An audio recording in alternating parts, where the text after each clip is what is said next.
The Diamondbacks' all-star first baseman has been solid gold all season long. Last night, when the Diamondbacks needed their golden boy the most, he came through. Driven to right field, Marlon Byrd at the wall, and that ball is Goldie gone. For the second time this season, a walk-off home run at Chase Field. Tonight, it's Paul Goldschmidt bobblehead night, and everybody wants one. The Diamondbacks meet the Mets next on Fox Sports Arizona.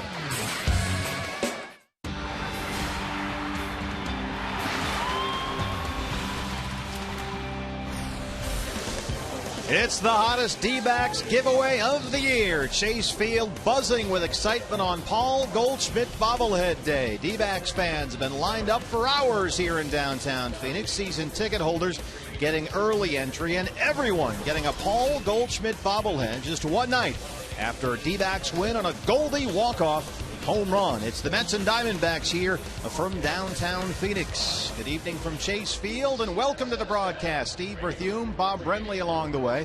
A lot of excitement here at Chase Field this weekend. The big win last night, the Goldie walk-off, and of course Goldie bobblehead day today. A big crowd here at Chase Field. But Bob, there was a lot to like about last night's win. The Goldie walk-off was just part of it. What stood out most to you? Defense, partner. It's been happening all season long. No better example than the ball game last night. Leading off the second inning, Marlon Byrd banged one off the overhang just to the right of straightaway center. A perfectly executed cutoff and relay by Aaron Hill. The throw to the plate. Will Nieves does his job, effectively blocking the plate. You just can't make that play any better than the Diamondbacks did last night. Oh, wait, maybe you can. Juan Lagares in the seventh inning. A bid for a triple. You may have heard Adam Eaton calling off Cody Ross. Another perfect throw to the cutoff man. Another perfect relay. Diamondbacks are 24-15 in one-run games this year. Many of those one-run games are decided by defense rather than pitching and offense. Well, we'll look for more defense tonight. A good pitching matchup as well. Brandon McCarthy on the mound for the Diamondbacks against the Mets rookie Zach Wheeler. Second of a three-game series against the Mets. When we come back, it is the golden ticket. This has been the toughest ticket in the Valley this weekend. Paul Goldschmidt bobblehead day. More when we come back. You're watching the Arizona Diamondbacks on Fox Sports Arizona.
Golden Opportunity Sales Event is here. And by Fulton Homes. You're proud to own, we're proud to build. And welcome back to Chase Field on this Saturday night. The Paul Goldschmidt bobblehead. Plenty of them making their way around the concourse here at Chase Field as the Diamondbacks get set for Game 2 of a 3-game series with the New York Mets. Jody Jackson with you, and of course I have my very own Paul Goldschmidt bobblehead as well. And boy, what a hot ticket today coming into the ballpark. A line of cars to get into the garage here. I'm told fans were lined up as early as 10:30 a.m. The Diamondbacks actually had to make sure there was enough water and sunscreen for fans who were coming out early to get those first 25,000 bobbleheads. But Paul Goldschmidt, not only has he been the Diamondbacks MVP, what about the case for National League MVP this season? He leads the NL in RBIs with 91, 27 home runs. That's tied for first, and 2 walk-off homers. He's had 3 walk-off hits in all. But that's tied for the NL lead as well as far as walk-off homers. And last night, just a great example of what Paul Goldschmidt means for this team in the 5-4 win. So they will look to keep it rolling here tonight. And plenty of Paul Goldschmidt-related signs in the ballpark, too. So, should be an interesting matchup. Brandon McCarthy on the mound. What about the defense, though? The last 2 games, Wednesday and last night, wouldn't get those wins without the defensive magic. More on that. And the first pitch coming up next.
Goldschmidt bobblehead day. Their NL MVP candidate won it here last night with a walk-off home run, and they have packed Chase Field to get their hands on the hottest giveaway item of the season. Everybody, Bob Brenly, wants to be like Goldie. Why not? I can't think of anybody better to emulate on this ball club. Upstanding citizen, great ball player. You'd want your daughter to marry him. Then there's the Mets. Yeah.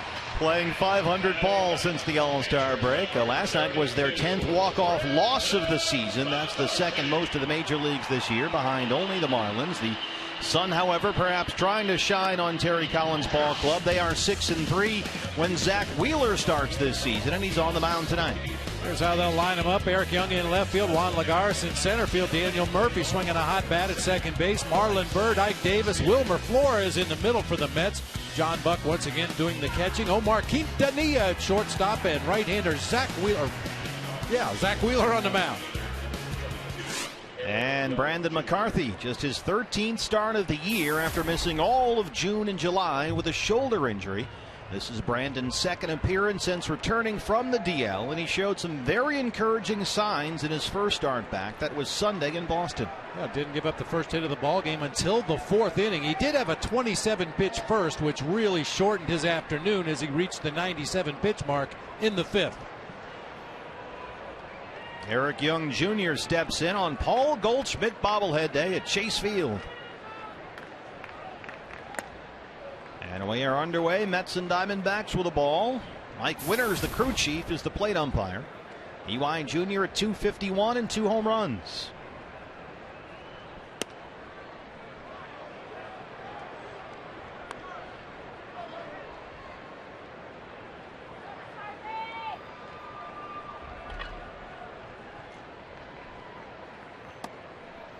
Three and 0 here. Brandon McCarthy got off to a very encouraging start against the Red Sox last weekend. 4 innings of one-hit ball with 5 strikeouts before, as Bob mentioned, the pitch count got the better of him in his first start back. There's the strike. It's 3-1. So based on those first 4 innings, expectations a little high for Brandon. Certainly hopes. Full house here today. And anytime a guy is coming off a DL stint, the big question mark is how does he feel the next day? And according to all reports, Brandon was able to throw his side session between starts. No ill effects. And takes the ball again here. And Goldie bobblehead all night. Fights that one off and drops it into left field in front of Cody Ross, and Eric Young Jr. is aboard. Defensively, the Diamondbacks look as follows. It's a Ross, Eaton, Parra outfield, left to right. A little bit of a different look tonight. Gerardo Parra back in the lineup in right field. It'll be Prado and Pennington on the left side of the infield. Hill and Paul Goldschmidt on the right side. Will Nieves behind the plate once again tonight for right-hander Brandon McCarthy. And you have to watch Eric Young Jr. down there at first. 23 stolen bases this year. He's been caught 8 times.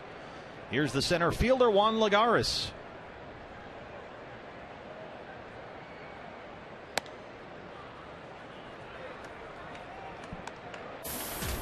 .266 and 2 homers.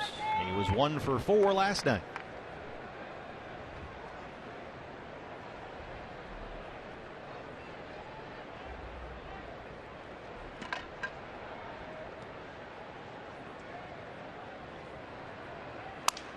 Off the middle, double play potential here. Pennington, Hill, Goldie, 2 down.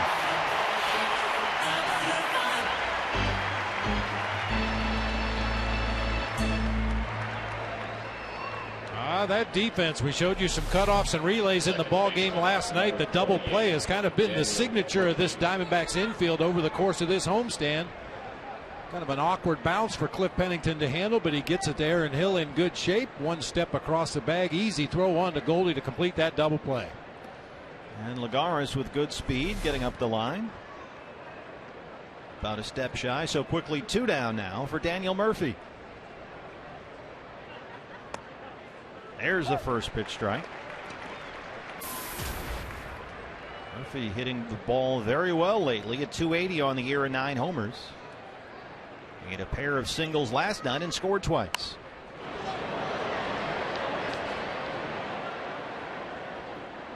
Now the problem tonight with the foul ball, you have to protect that Goldie bobblehead. No jostling. No anybody stepping on it, dropping it. It's a good night to bring your glove. You can hold the bobblehead in one hand, have your glove on the other, ready to go. Bring him up and sit him down. A double play ball and a strikeout for Brandon McCarthy ends the top of the first. CenturyLink, your link to what's next. Paul Goldschmidt, the walk-off last night, the bobblehead day today.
Well, what's it like to have 25,000 miniature versions of you scattered all around you here? But that's what Paul Goldschmidt is experiencing, and as usual, down there with Turner Ward, Goldie all smiles in the Diamondbacks Saturday Black here on Paul Goldschmidt Bobblehead Day. And the D-backs have won 3 straight, looking for their first 4-game win streak in more than a month. And here's how Gibby will line them up tonight. Adam Eaton at the top of the order once again. Martin Prado in the 2-hole. Paul Goldschmidt hitting third tonight. It'll be Aaron Hill, Cody Ross, Will Nieves in the middle. Gerardo Parra back in the lineup after 3 days off. Cliff Pennington at shortstop, and Brandon McCarthy bringing up the rear. Just the 10th Major League start for 23-year-old Zach Wheeler from East Paulding High School in Dallas, Georgia. The 6th overall selection in the 09 draft by the Giants. This is a kid who was drafted ahead of guys like Mike Minor in Atlanta, Mike Leake in Cincinnati, Shelby Miller in St. Louis, among others. This was a high-profile, high pick. The Mets got him at the trade deadline 2 years ago for Carlos Beltran, and here he is making his 10th big league start at the age of 23. You see the velocity on that fastball, 96 on that last one. Adam Eaton fouled it out of play. This guy throws hard, mid to upper 90s with the heater, has a real good hard slider. He will struggle with his command. 28 walks in 50 2/3 innings so far this season. He's ahead 0-2 on Adam Eaton. Yeah, Wheeler is averaging 5 walks per 9 innings. He has walked at least 3 or more batters in 6 of his 9 starts so far. There is the repertoire. Has a good fastball, and he likes to throw it. High chopper to third. Wilmer Flores, the rookie, has it. Boy, Adam Eaton gets up that line in a hurry. They have to be quick. Well, when that's your calling card, you should run hard on every ball you put in play. Any mishandling, any throw in the dirt, pulling the first baseman off the bag, Adam Eaton's going to leg that out. He made that awfully close. A familiar techno pop of Martin Prado as he walks into the batter's box. 273 and 10 homers. Prado an RBI double last night.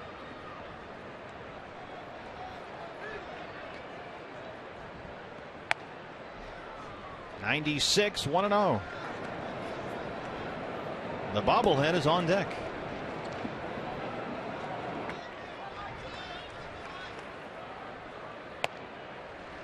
I have a feeling Mr. Bobblehead is looking forward to this matchup tonight. I mentioned Zach Wheeler has a good fastball. He likes to throw it a lot, and Paul Goldschmidt loves to hit fastballs. Martin Prado jumps on that one, knocks it into center. 1-out base runner for Paul Goldschmidt. Here comes Goldie. Now batting, first baseman, number 44, Paul Goldschmidt.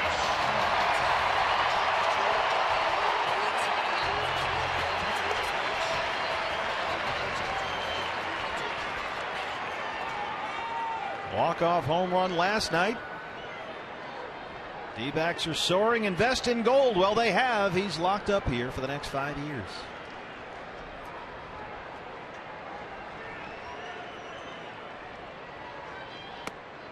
Looks at a strike, 0-1. We had that great shot of Goldie standing next to Turner Ward over in that third base dugout, watching as Wheeler took his warm-up tosses. The preparation for an at-bat starts way before the game. Even just standing over there in the dugout watching Wheeler warm up, Paul Goldschmidt didn't take his eyes off the Mets right-hander.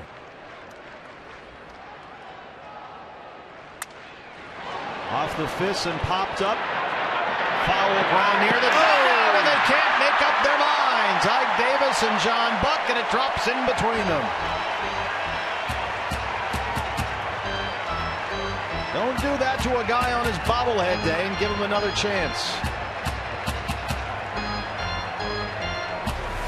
What we have here is failure to communicate.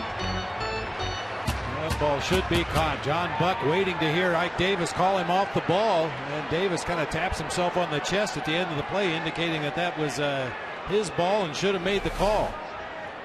I got it, you take it. Make it hurt. So second life for Goldie, down 0-2. Players on their bobblehead night in Diamondbacks history, not bad.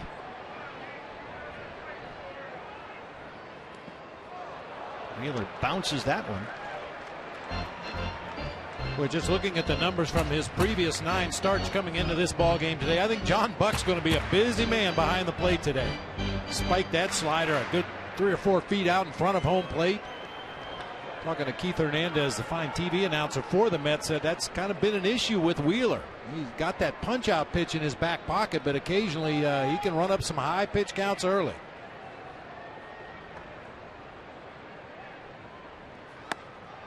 Well, he's working here to one of the most patient hitters in the league. Goldie among the National League leaders in walks and on-base percentage.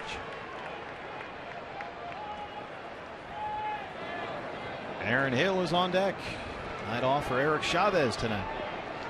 So Aaron Hill is in the cleanup spot. 2-2.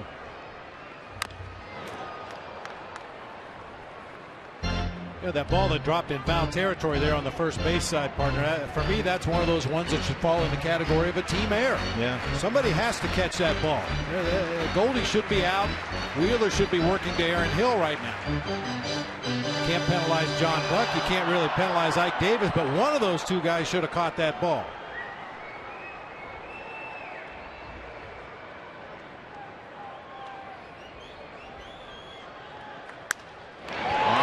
Second, Daniel Murphy spins and throws. They get the force on Prado, but Goldie beats it out up the line. Nice play by Daniel Murphy from the edge of the right field grass. Now, how is the accuracy in terms of the Goldie bobblehead with the actual swing? What do you think? Oh, that's pretty good. That's pretty good. Maybe the head tilted just a little bit, but that would interfere with the bobbling of the head. So otherwise, that is really good. Don't get in the way of the physics of the whole thing. So Goldie aboard with 2 outs. Here's Aaron Hill.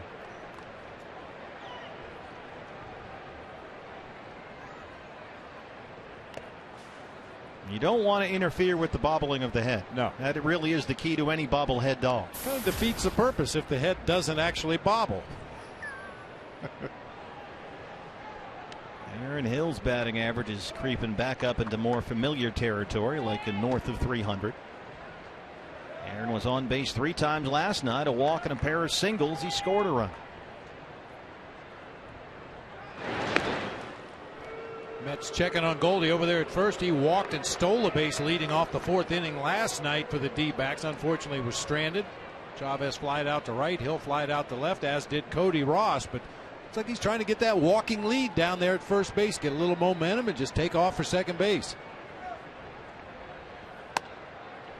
This is inside there at 95. It's 2-0.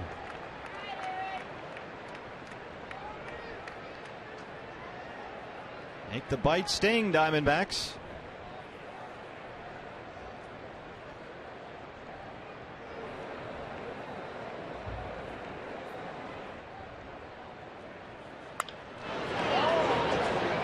Time for our AT&T Twitter poll question.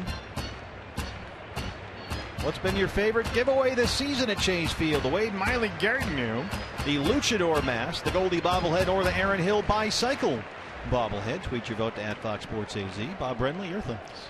Well, we had a lot of fun with the Garden Gnome earlier in the season. The Luchador mask scares me a little bit, to be quite honest with you. But I'll tell you, 2 cycles in one season, I got to go with Aaron Hill. Of course, Aaron had his Silver Surfer edition, where the entire bobblehead was encased in silver, much like the gold version of the Goldie bobblehead that have been given out to 1,000 fans today. 25,000 Goldie bobbleheads here today, and only 1,000 of them the special and very rare gold edition. And of course, the Wade Miley Gardner made it all over America through the early portions of the year. There goes Goldschmidt running on the pitch. The throw from Buck is not in time. Paul Goldschmidt, his 13th stolen base.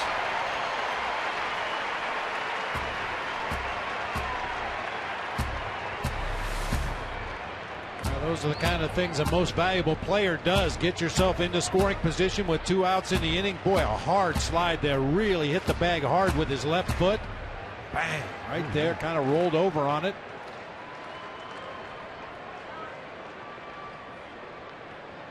Manages to stay on the bag as he kind of tumbles out there in the dirt. Wheeler gets the strike call from Mike Winters behind home plate, and he gets Aaron Hill. They strand Goldie. We're through one. No score.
The American Forces Network, broadcasting to the U.S. Armed Forces, serving in 175 countries and aboard ships at sea. You're watching right now around the world in Iraq, Germany, Italy, Southwest Asia, South Korea, and Japan. And from all of us here at Fox Sports Arizona and the Diamondbacks, welcome and thank you for your service. Marlon Byrd leads off the Mets second against Brandon McCarthy, who got a double play ball and a strikeout after the leadoff single by Eric Young. Marlon Byrd, his 12th big league season. He'll turn 36 years old at the end of this month, and he's having his best season in years at .279 and 17 home runs. Those are the most for him since his only 20 homer season back in '09.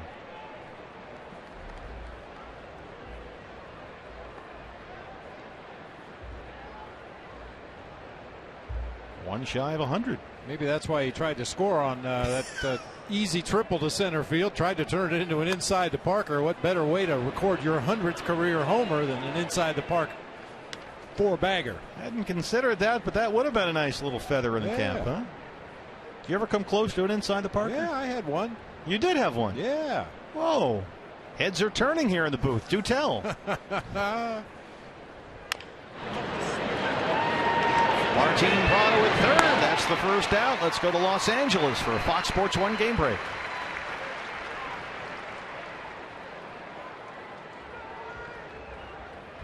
First baseman, number 29, Ike Davis.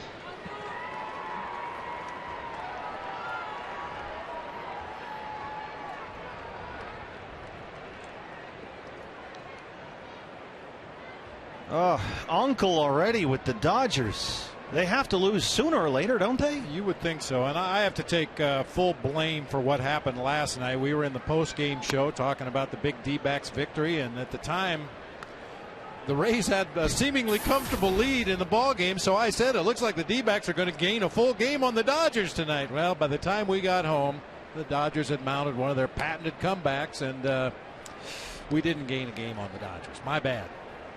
Bob Brenly throwing himself on the sword. Greinke was outstanding today. They won 5-0. We are keeping an eye on the Cincinnati Reds, just ahead of the Diamondbacks for that second National League wildcard spot. Right now the Reds are hosting San Diego, and they trail the Padres 2-1 in the fifth. So there is some good news on the scoreboard high above the left field foul pole here at Chase Field. Ike Davis takes a 4-pitch walk. This was just when you don't think things can get any worse and you can't get a break. This is the play that ended last night's game. Rodney on the mound. Whoops.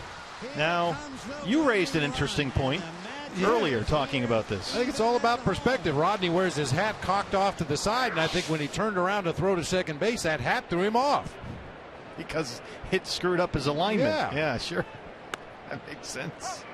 As good as any excuse for firing that ball out into right center field on an easy double play ball. Yeah, that's probably the only one I can come up with. He missed it by about 10 feet. There's Wilmer Flores, the third baseman. Mike Davis on first after a one-out walk. Now back to this inside the park home run. What were the circumstances? Well, it was when I was having the best single week of my major league career. I actually won National League Player of the Week, and this kind of put the bow on it. We were playing up in Montreal at Old Olympic Stadium. Hit a sinking line drive in the gap in right center. Andre Dawson was coming over from right. Tim Raines coming over from center. And at the last instant, Tim Raines reached down and tried to make a shoestring catch. The ball actually hit his glove just as he kicked the back of his glove. Now on that AstroTurf, and it was very rounded at Olympic Stadium, the ball rolled onto the warning track, down to the corner, and started coming back toward the infield by the time any of the Expos could get over there to get it. And I circled the bases as quickly as I could, and then my first and only inside the park home run. And that was the end of my National League Player of the Week. I was out of gas for the rest of the year. Never did recover. Huh? Never recovered. Kind of a pinball home run. Yeah. That's a circuit, isn't it, in Montreal? Yeah, very nice. Wilmer Flores down the right field line. Gerardo Parra gives it a look, but it's out of play. The sun's still peeking through some of the panels here at Chase Field. We're talking about those doggone Dodgers. The last time they lost back-to-back games, June 20th and 21st. 35-8 since then. That's just ridiculous. See that sun behind Gerardo Parra in right. Just simple, forget math, just common sense tells you they have to slow down at some point, but we're kind of 2 or 3 weeks past that.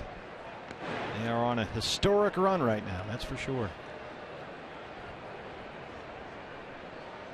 Wilmer Flores from Venezuela finishing his first week in the big leagues, having just turned 22 years old on Tuesday, the same day on which he made his major league debut.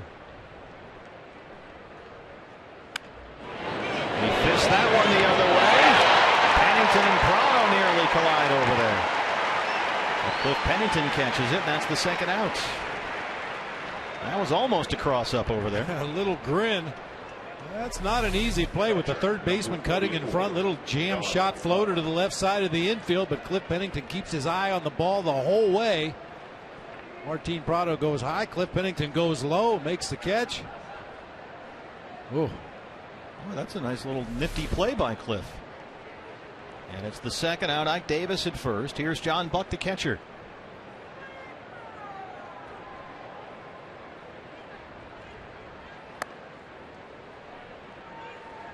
Brandon McCarthy so far through 25 pitches has thrown more balls than strikes.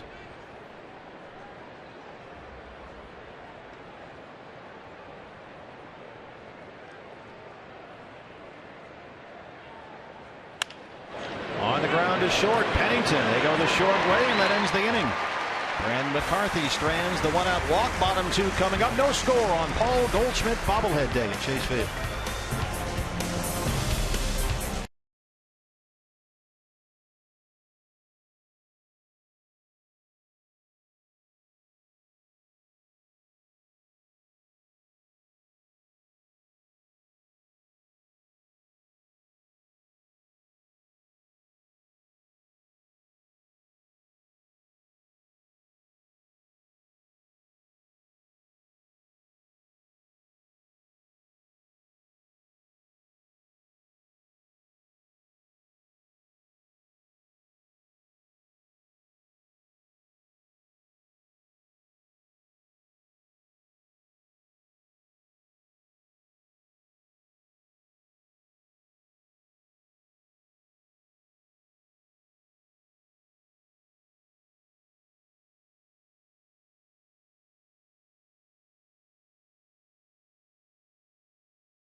Saturday, August 31st, the D-backs will wear the throwback black, purple, and teal jerseys for a 5-10 game against the Giants. And then after the final out, we will welcome back former Diamondback greats Luis Gonzalez, Mark Grace, Greg Swindell, Rubio Durazo, and more of your favorites for the second annual Alumni Exhibition Game. That's in partnership with Denny's and Sanderson Ford. And you can get more information online at dbacks.com/alumni. No word on the negotiations regarding Bob Brenly's involvement. So as soon as we have something cross the desk, we'll bring it along to you. Yeah, our people are taking the weekend off of negotiations. Yeah, sure, I understand. It's been a grueling session so far. Everybody just gets a clear head. Welcome back, Cody Ross. Not his first rodeo. Get it? His New Mexico fan club. And Cody talked about his rodeo days, wanting to be a rodeo clown as a kid on our Cup of Coffee episode, which you can watch on FoxSportsArizona.com. Ross, Nieves, Parra, 5, 6, and 7 against Met rookie Zach Wheeler.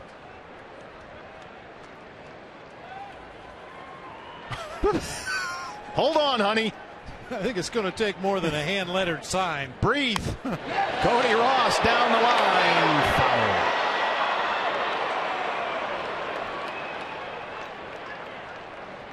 I'm not sure if he's a great fan or a terrible husband. Get it here. See, they got the flip over there, so she can just flip the name to whoever's up. That's pretty clever. Our fans are very clever, very, very imaginative in their signs. 2-1.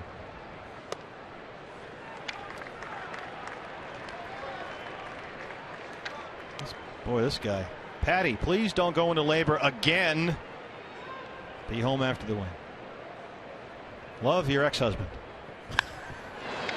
High in the air, right center field. Lagares and Bird. Marlon Bird backs up. He's underneath. 1 out. Hey, speaking of husbands and wives, before Will Nieves jumps in there, I want to wish a happy anniversary to my wife, Joan.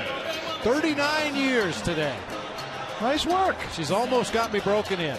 It's only a matter of time. It's taken a while. Now, did you step up with a big anniversary gift? You know, that wait, was that it? That might have just been it. I'm still waiting on the bobblehead doll. Oh, well, hey, that's, I mean, come on. You walk in there with a Goldie bobblehead, that's a home run. Now, it's awfully tough, as you will discover, to celebrate anniversaries, holidays, birthdays during a baseball season. So we've selected a date in the future where we will celebrate. Chases the high heat there at 95. 0-2. Will Nieves at 353 on the year. Well, now next year, that's big time. That's the big one. 40 years. Ooh. Ooh.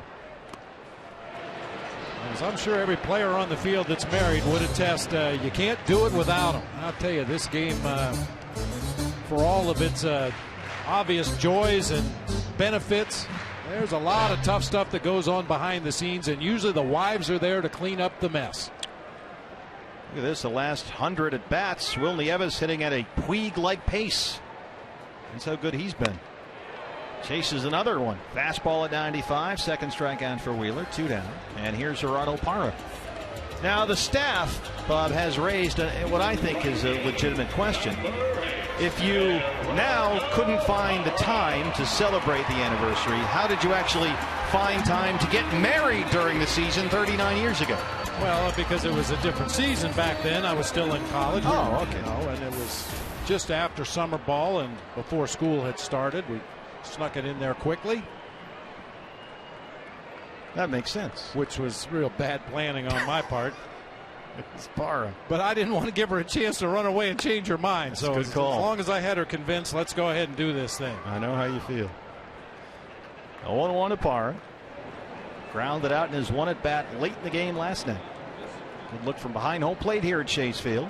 Huge crowd here today on Goldie Bobblehead Day.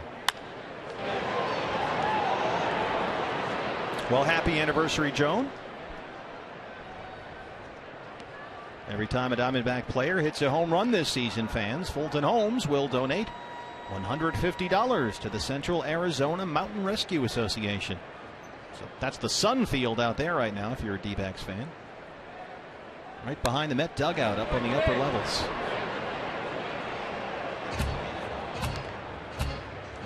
that line of sunlight that's sort of moving up and across the ballpark here as the sun goes down. That guy's ready. Look at that. Not even flinching. Yeah, it'll pass right through in a minute or so. 0-2 to Gerardo Parra. He'll get time.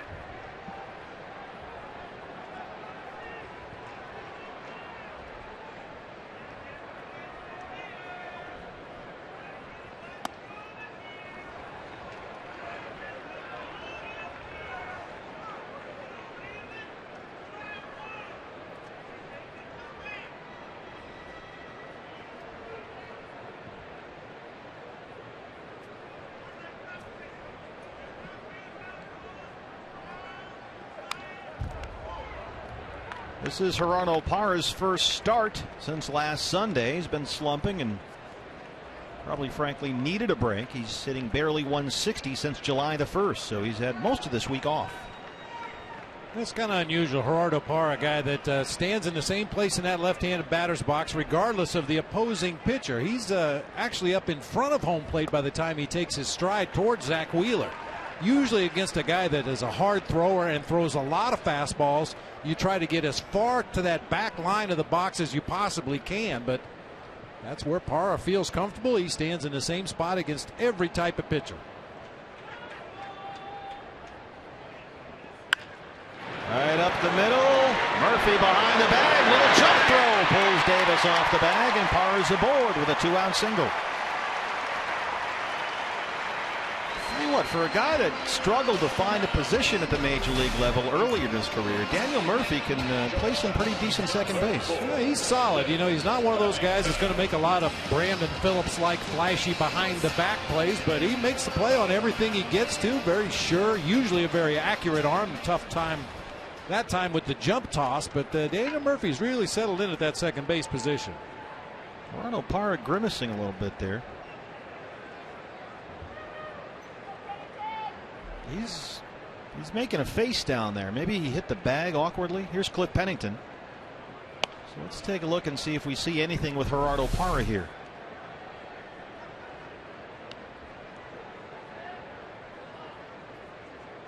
I mean, actually hits the first base bag exactly the way you like to see. Your toe on the very front corner of that bag. That's the quickest way to get there. Might have just jammed his heel a little bit as he made that last step.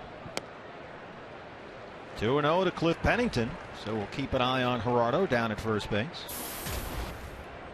Cliff at 239 on the year and a home run.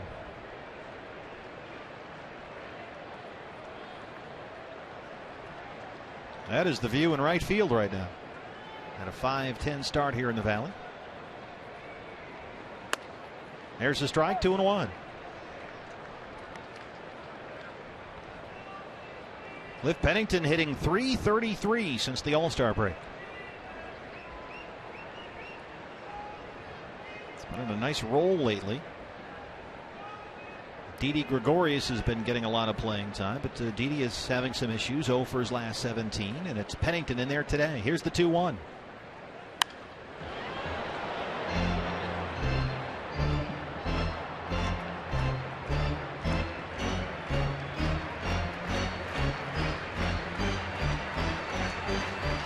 Good plan of attack against Zach Wheeler by the D-backs offense so far here in the first inning and 2/3. On the season, he's averaging just under 18 pitches per inning, the highest of any Met starter, tied for 6th most pitches per inning in the National League.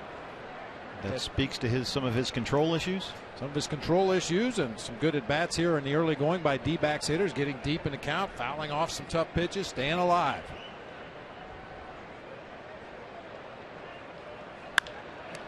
That one is rolled to second. Murphy again. And Wheeler strands the 2-out single. Through 2 innings here at Chase Field, no score.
of the third at Chase Field. Jody Jackson with you, and Gerardo Parra there in right field. Back in the starting lineup for the first time since Sunday in Boston. And Kirk Gibson asked if he saw any mental or physical fatigue earlier this week. He said, dropping that ball in Boston, that was a sign that, there was some fatigue there. They talked about a lot of things over this week. And I talked to Parra today. He said it was a good break. He's balanced the rest, both mental and physical, with the fact that he's come in early to work on his swing. He just really wants to put July and the first week of August behind him. Guys, I think he's looking for a fresh start right now with some rest. Certainly, 4 or 5 games off, Jody, for Parra must seem like a month for other guys, the way he was going, Bob. Yeah, it must feel like an off season, missing 3 ball games in a row.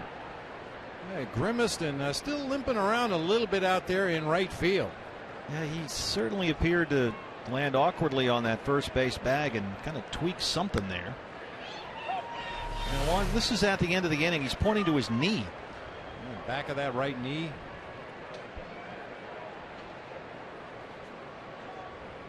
Omar Quintanilla leads off the third for the Mets.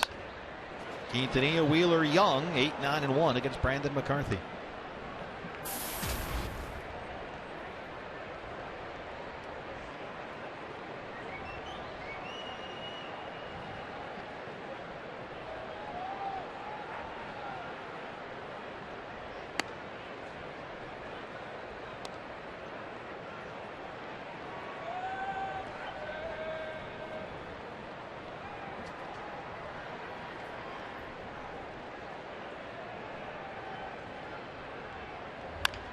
High chopper up the middle. Pennington behind the bag. Boy, he pounced on that quickly for the first out.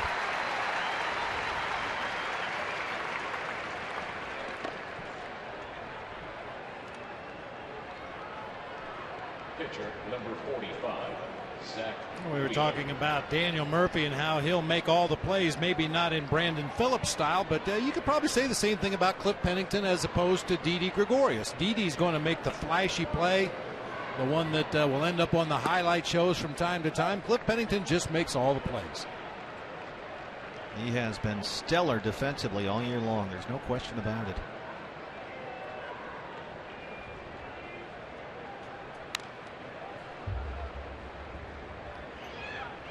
Al McCarthy ahead on Wheeler, 0-2. Wheeler is 3 for 17 in the big leagues. He does have a double. He struck out 7 times.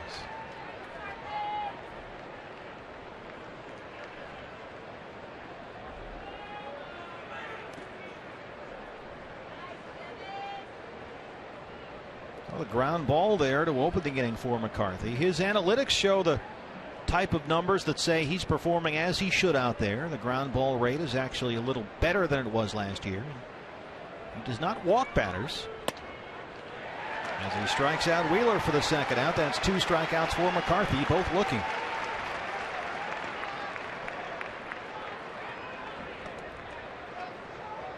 And both strikeouts have come on that comeback sinker to left-handed hitters. He struck out Daniel Murphy to end the first inning on a sinker that started nearly right at Murphy, tailed back over the inside corner to get the called third strike. Same pitch there to Zach Wheeler. Brandon has walked fewer than 2 batters per 9 innings in each of the last 3 seasons. He does have 1 walk here tonight. And with 2 outs in the third, he'll face the leadoff man, Eric Young Jr.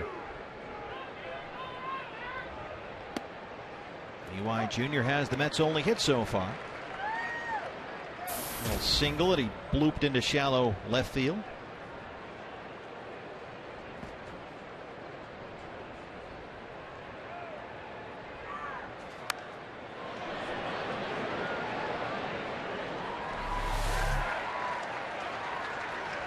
Looking in at the bench to see where they want him to position himself with Eric Young. And now with the 2-strike count, the corner infielders will back up. But Prado and Goldie both playing even with the baseline for Eric Young Jr., which for me is a little bit of a waste because Eric Young Jr. doesn't really bunt that much. Only 2 bunt base hits all season. Right up the middle, Cliff Pennington again behind the bag. Got to hurry, but he throws out EY Jr. 2 nice plays in that inning by the Diamondbacks shortstop. Cliff Pennington in there tonight on Paul Goldschmidt bobblehead day, and we are scoreless as we head to the home half of the third.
to catch a game from the RamTrucks.com pool here at Chase Field. All you have to do is look for specially marked packages of Pepsi 12-ounce cans for your chance to find the limited edition D-backs can. Pepsi, live for now. Living a high life out at the RamTrucks.com pool here at Chase Field. Brandon McCarthy leads off the Diamondbacks third against rookie Zach Wheeler. McCarthy, Eaton, and Prado 9-1-2. Sorry, sir, David Wright is injured. You'll have to sit down.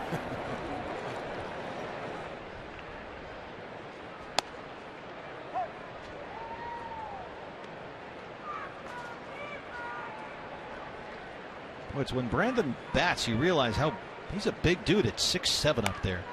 I mean, he's a little lanky. He does not have a hit, though. 0 for 18.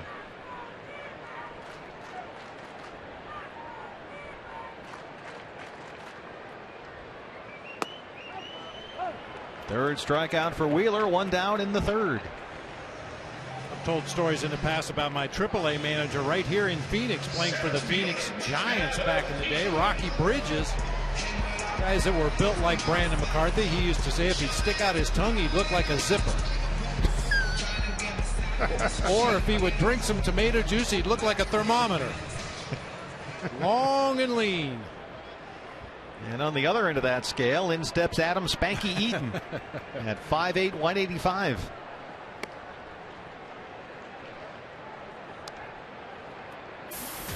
I'll tell you, that was as much fun as I ever had playing baseball. The year plus I spent playing for Rocky Bridges over at Phoenix Municipal Stadium, AAA ball for the San Francisco Giants.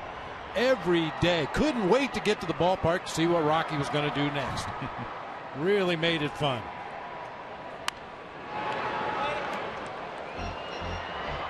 I want to remind you that we have our own Paul Goldschmidt bobblehead dolls, the ones that we have used up here in our TV booth on Fox Sports Arizona. They are downstairs at section 134 here at Chase Field.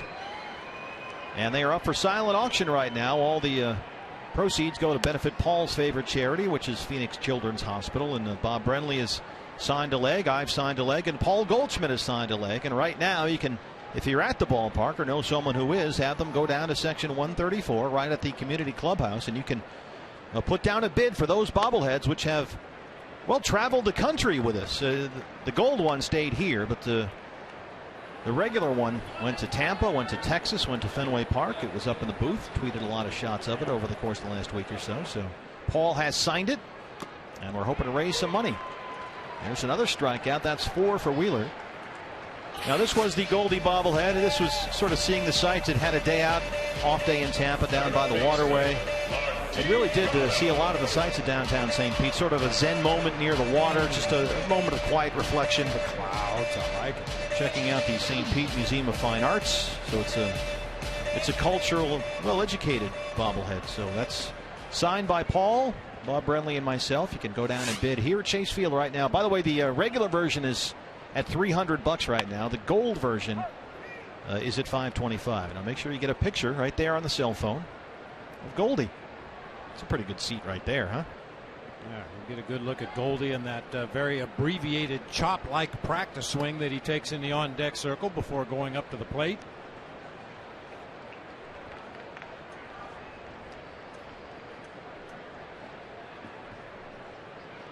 Even when Goldie's in the on-deck circle, he aligns himself in exactly the same angle that he'll have when he gets in the batter's box.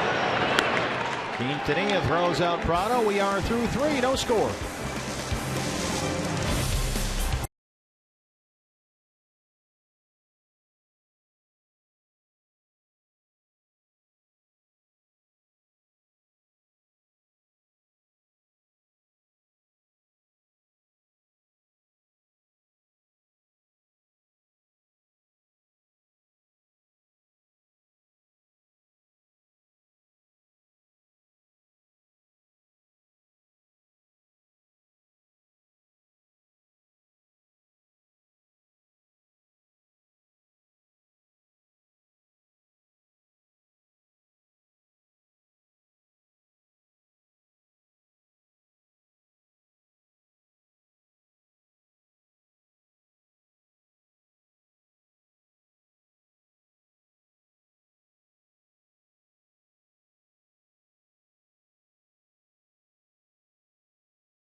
Trucks, proud partner of the Arizona Diamondbacks. And by Jack in the Box, go big at a participating Jack in the Box with Jack's really big chicken sandwich combos for only $3.99 plus tax.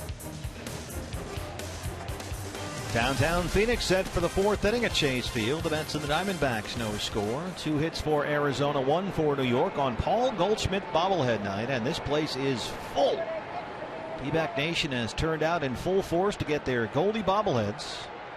25,000 of them, 1,000 special gold editions. As Juan Lagares leads off the fourth. Lagares, Murphy, Bird 2, 3, and 4 against Brandon McCarthy, who so far has given up only 1 hit. He's walked 1 and struck out 2.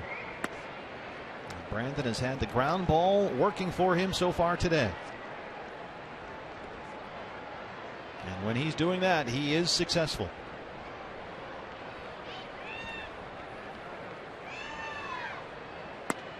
There's a strike, 2-1 to Lagares, who since July 1st is hitting just under 320. He's had a very good year.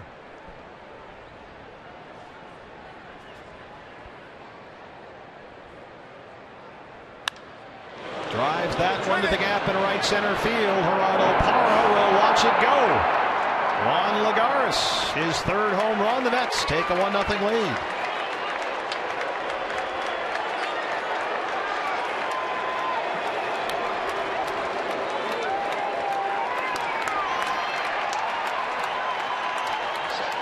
Just the 8th home run given up by Brandon McCarthy this season. It's surprising to see Lagares with that kind of opposite field power. Came on a cutter down and out over the plate. Barreled it up and just does sneak it over the fence out there near the RamTrucks.com pool. So it's a 1-0 Met lead. Here's Daniel Murphy, who struck out looking his first time up.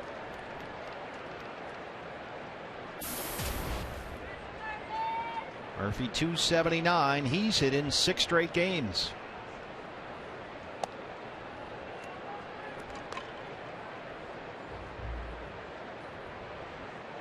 The Goldie Gold editions.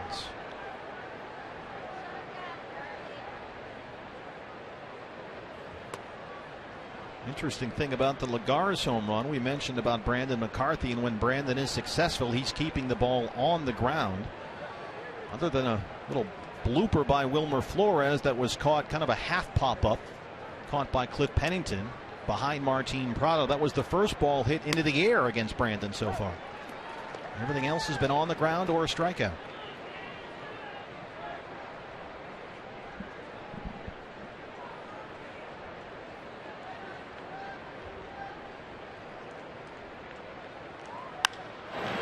Murphy drives that one to Cody Ross in left field. One away in the 4th.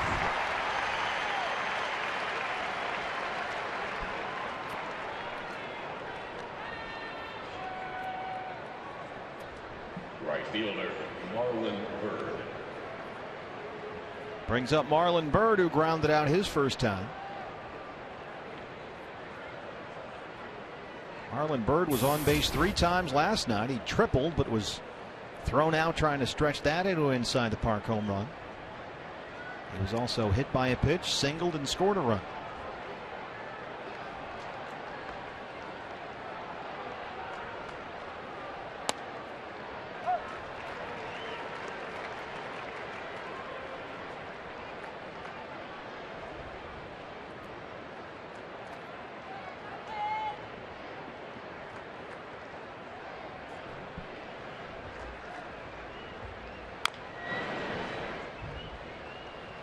Marlon Byrd started his career with the Phillies, the Nationals, the Rangers. All those clubs sent him down to the minors at some point for 4 straight seasons. But he went to work with hitting coach Rudy Jaramillo and got his hips worked out. Said it was all about the hips. Get those in position more consistently. And Marlon said that's what worked. Excuse me, high hopper to McCarthy. He'll take it himself. Clips it underhand for the second out. We want to point out, fans, that Army mom Erin Claiborne is here at the game tonight at Chase Field. The Diamondbacks made special arrangements for Erin to have her son Dusty surprise her at the ballpark. And Dusty came straight from the airport after serving in Afghanistan. He's been there since October of 2012. And the Diamondbacks made the arrangements to have Dusty surprise his mom, Erin, here at the game today. And that is as genuine a moment as you'll get at a ballpark.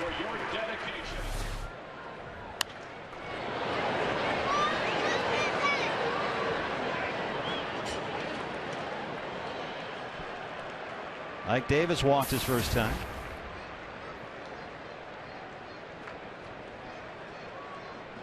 Kind of been all or nothing for Ike Davis here at Chase Field. The last 4 games he's played here, he's 5 for 14 with 4 homers, 4 strikeouts.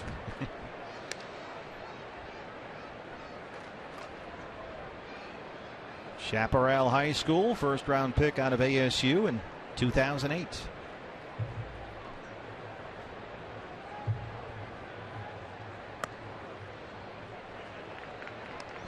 Three things you need to know about Ike Davis.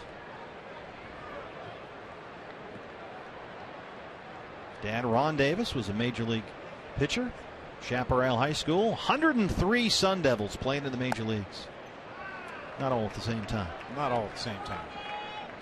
It's quite a legacy.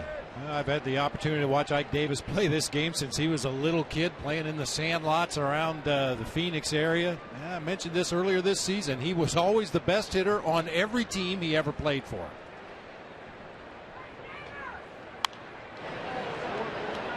So a shot of Tuffy Gozawish in the Diamondbacks dugout. He, of course, is a Sun Devil. He had a Sun Devil reunion with his former teammate Dustin Pedroia in Boston last weekend. Of course, Willie Bloomquist is another Sun Devil in the D-backs dugout down there. Right now he's on the DL with that hand injury. 3-2 to Ike Davis. Hard to center. Adam Eaton backing up at the track. He'll watch it go off the wall. Ike Davis will stop at second base with his 12th double.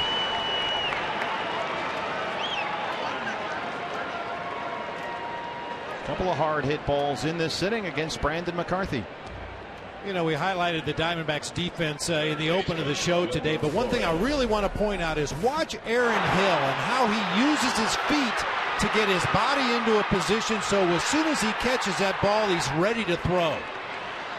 I mean, even on the short hop from Adam Eaton on that throw from right center field, moved his feet so that he caught the ball on the left side of his body with his left shoulder pointing toward his target. Can't tell you how many times I've seen a potential out on the bases be lost because the cutoff man caught the ball turning to his right. So hard to get any momentum on that throw, but Aaron Hill executed both of those relays perfectly. A run in on the Lagares homer to lead off the inning. Now Davis at second with 2 outs for Wilmer Flores. I love to watch that defense. I'll tell you, that's something obviously you work on a lot in spring training. You don't always get opportunities to do it on a daily basis during a major league season, but when you need to do it, it's usually very, very important. And the Diamondbacks executed 2 absolutely perfect cutoffs and relays yesterday. Flores knocks that one into right field. Ike Davis will take the turn and he will score, and it's 2-0 Mets.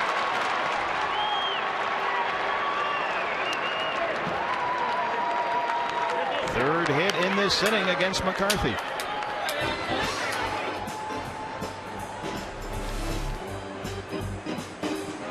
Cutter away. Flores just stays on it, pokes it out there in right field.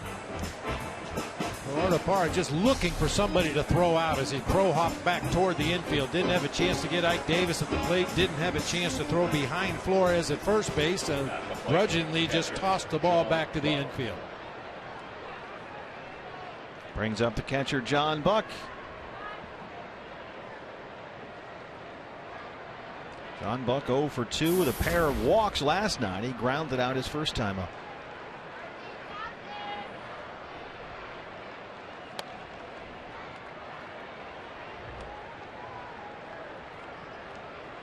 John Buck says he had to make adjustments when he hit rock bottom earlier this year. He had a terrible month of June.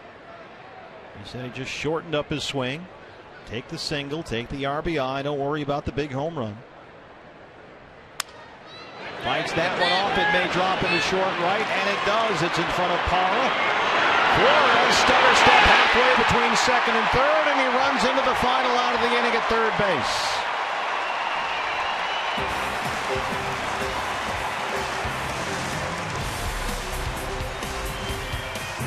Gerardo Parra. There's Flores, couldn't make up his mind. Goes 5-hole on Pennington, but the Mets get two. It's 2-0 New York.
Field assessed tying him with Carlos Gonzalez of the whatever they're called, Colorado Rockies. You see Tim Tuffle throwing up the stop sign right there to Flores. He stutter steps. Watch Cliff Pennington hopscotch over that ball, allowing it to go through all the way to Martin Prado for the easy out at third base. That's the Diamondbacks' 31st outfield assist on the season, leading the National League. There it is. His 11 ties him with Carlos Gonzalez of the Rockies. Almost went Denver Bears there. For some reason, I was drawing a blank on the Colorado Rockies. Here's Goldie. Reached on a fielder's choice and stole his 13th base of the season back in the first.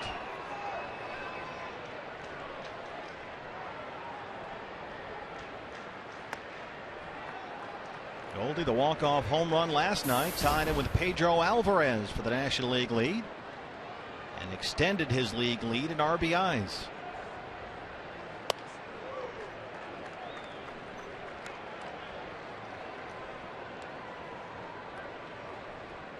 Just a case of a 22-year-old kid, his first week in the big leagues, forgot to look at his third base coach. Yeah, and by the time he did pick up Tim Tuffle, yeah, that was where he had that little stutter step and thought about stopping and going back to second, but realized he was already in no man's land. You might as well just keep going and hope the outfielder makes a bad throw, which never happens with Gerardo Parra. 3-1. I thought the great part of that replay was Cliff Pennington jumping over the baseball. I mean, you tell outfielders throw it right through the cutoff man. That should be a nice one-hop throw to your target. Up the middle, Goldie's aboard.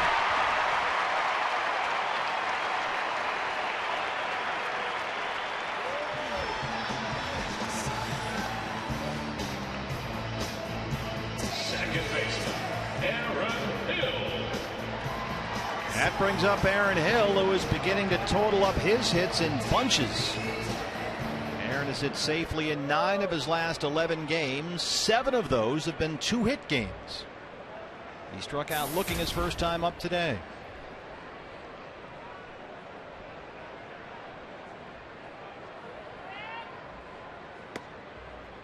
Want to know?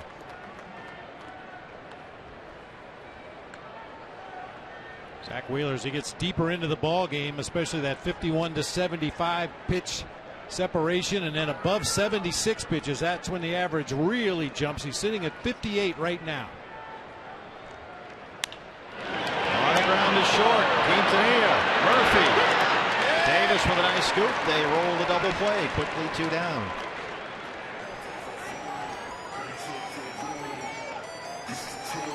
Hey, partner, we want to send our prayers and condolences out to the family of 12-year-old Tommy Fitzgerald, who passed away on Monday. By all accounts, a fine young man, a great athlete, talented musician and singer.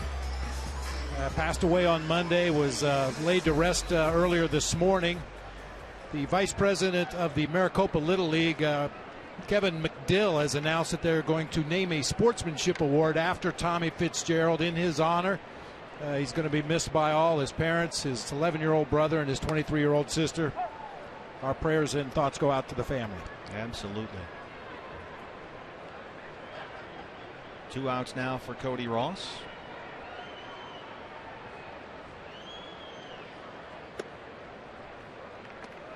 And I like the idea of a sportsmanship award. That's a great idea.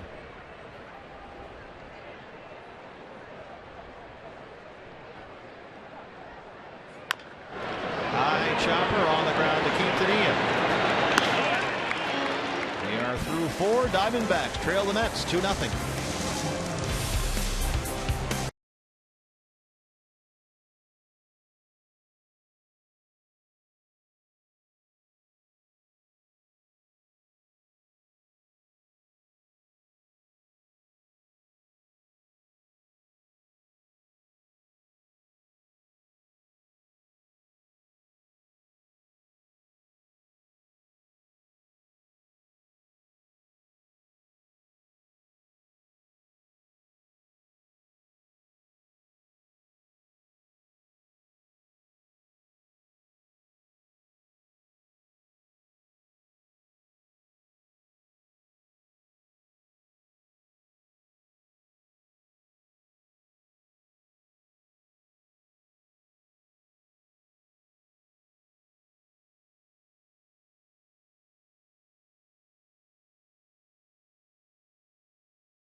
And I think I saw some pictures last offseason, and you know, from the moment I saw it, I said, you know, you guys did a great job, and so it's pretty cool. The special gold edition. Yeah, I didn't hear of that until lately, but you know, they're having fun with it, and you know, the fans sounds like they like it. So, and you know, that's why they do it. You know, to kind of give back to the fans for coming out to the game, say thank you for coming out, and so it should be a fun night. Paul Goldschmidt's Geico quote of the game on his bobblehead night. You see there 25,000 fans getting one of the bobbleheads and 1,000 of the gold ones distributed. Guys, I've seen a number of them around the ballpark tonight, or a couple of them I should say. And just a little note, 6 Diamondbacks have homered on their bobblehead day. Will Goldie be next? Possibly. Let's hope so. Fingers crossed. And they trail the Mets 2-0 here. Well, you'd really like to see the offense get something going against Zach Wheeler. When you have a big crowd like this, you want to get them involved in the game, get some runners on base, give them something to cheer about.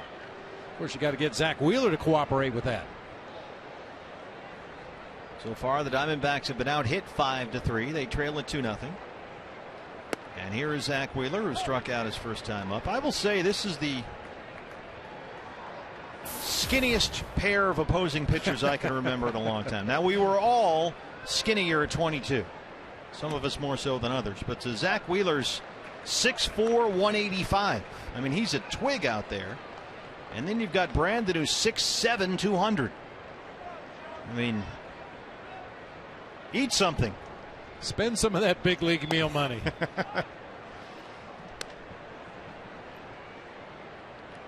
Two pretty good sized guys out there, 6'4", 6'7". Wheeler throws 95, 96.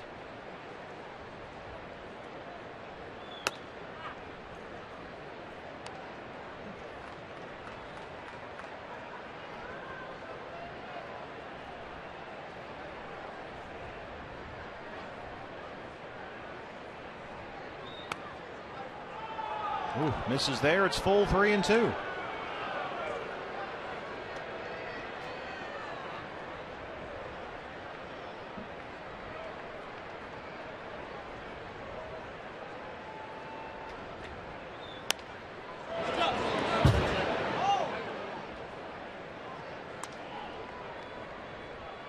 Mets are 6-3 when Zach Wheeler starts this season. They have won 5 of his last 6 starts, so he's been the good luck charm lately.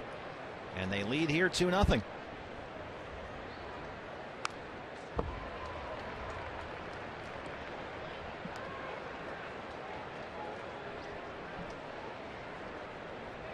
.67 pitches now for Brandon McCarthy, 41 for strikes.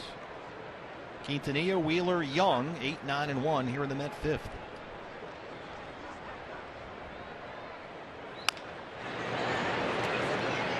Zach Wheeler's putting in a big leak at bat here. Harold Flieger pouncing on that one down the right field line. Look, those khakis move. I think there's a Harold Flieger bobblehead doll later this summer. Why hadn't anyone thought of that up until now? There's the strikeout. Number 3 for McCarthy. 2 down in the fifth. Time to check in on the old AT&T Twitter poll question. And what has been your favorite giveaway this season? Oh, how about you, Bob? You were right. You called this, the Aaron Hill. That's a little more of a rarity. I mean, one cycle in a season is crazy enough to begin with, but to do it twice in 1 year, that's big. Imagine the promotions for Harold Flieger bobblehead night. The marketing campaign we could launch there. Hey fans, don't forget Tuesday will be Harold Flieger bobblehead night. His khaki cargo pants and a helmet. It can sit on that little retractable chair and that can bobble. There's Harold. The two-tone glove working tonight. Harold's ready to go. UI Jr. has singled and grounded out. 1 for 2. That one right to Cliff Pennington. And it's a 1-2-3 fifth for Brandon McCarthy. CenturyLink, your link to what's next. Coming up for the Diamondbacks, Will Nieves leads off the fifth.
One of the 16 interactive kiosks right here at Chase Field during any Arizona Diamondbacks regular season home game. Well, I don't know if Lindsay got a gold Paul Goldschmidt bobblehead, but she just got an engagement ring, and we continue to lead the league in love here at Chase Field. In fact, we have, I believe, the moment. There's Lindsay moments ago. I think this is somehow related to the blow darts that the Diamondbacks were shooting, kind of like Cupid's arrows. Some of them maybe missed the dugout, went up in the stands, and this is the result. So far, Rookie Zach Wheeler working on a 3-hit shutout. He'll face Will Nieves, Gerardo Parra, and Cliff Pennington 6, 7, and 8 in the Diamondback 5th. Will struck out his first time. So they got Lindsay just got engaged on your anniversary day. How about that?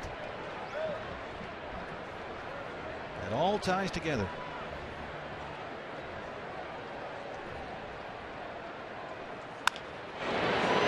Wilmer Flores at third. Plenty of time. Throws out Nieves, one away. All right.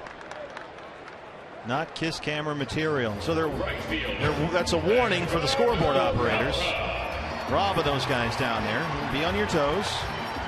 It's odd when you show up at a game with a giant disclaimer on your sign. Avoid any potentially uncomfortable situations. I think it's too late for that. Here's Gerardo Parra, who singled his first time up and sort of awkwardly hit the first base bag, beating it out up the line, but doesn't appear to be limping anymore. Gerardo may have tweaked a knee his first time up. Was limping around a little awkwardly afterwards, but he seems fine now. He's certainly rested. He's had only 2 at-bats since Sunday.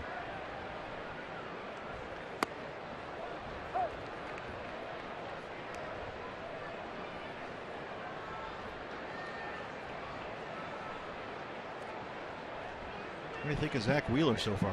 He's pretty impressive. I mean, early on, it was obvious he was struggling with his release point, trying to find that strike zone, but he likes pitching on the road. Perfect 3-0 with an ERA under 2.5 on the road for the Mets this year. High in the air to left. Ewine Jr. drifting near the line.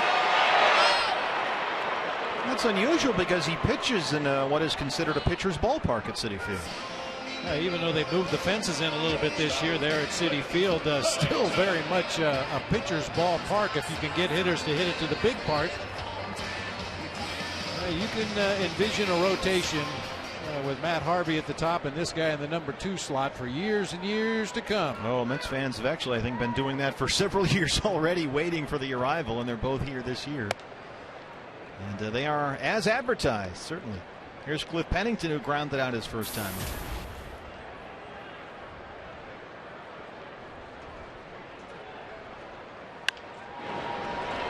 Zach Wheeler lost his last start. That was a Sunday against Kansas City. He allowed 4 runs on 7 hits in 5 innings. He also walked 5. We mentioned the walks have been an issue this year, but so far he's at 68 pitches, 41 for strikes.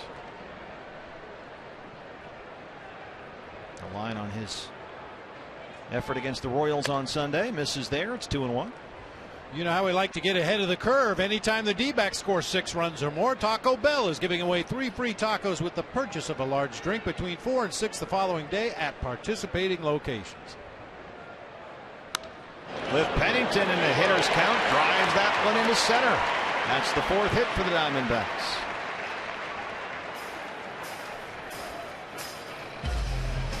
We pointed out every time it happens. Good to see Cliff get a base hit, went down, got a low fastball, dug it out, lined it right back up the middle of the field. But now you get Brandon McCarthy out of the way here in the 5th inning, and even if he should happen to make an out, you roll around to the top of the order in the bottom half of the 6th. Brandon struck out looking his first time. 0 for 19 on the year now.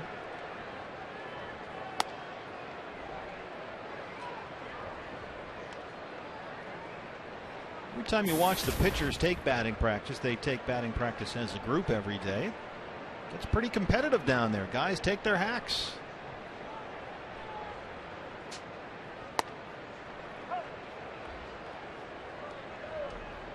And every once in a while you'll see a batting practice swing and somebody gets a hold of one and drives it. Saw Patrick Corbin hit a double last night.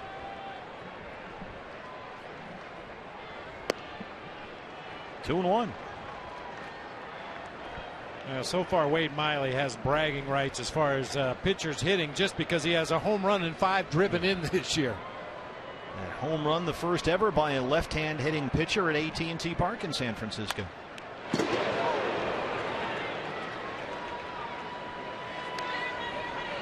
Making sure they're still alert down there in the Met dugout. We've seen a lot of exaggerated pull shifts this year. It would seem like it would be an opposite field shift for Brandon McCarthy. Pull the third baseman, shortstop, put everybody on the right field side. Almost the same spot. This one's into the seats.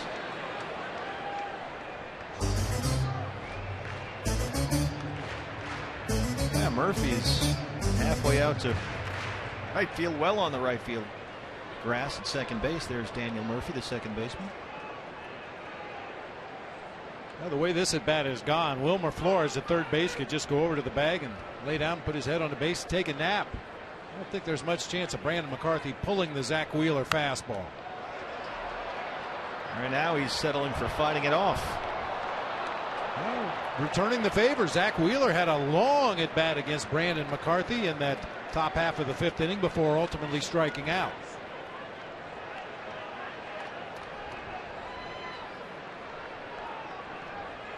Seventh pitch of the at-bat on the way.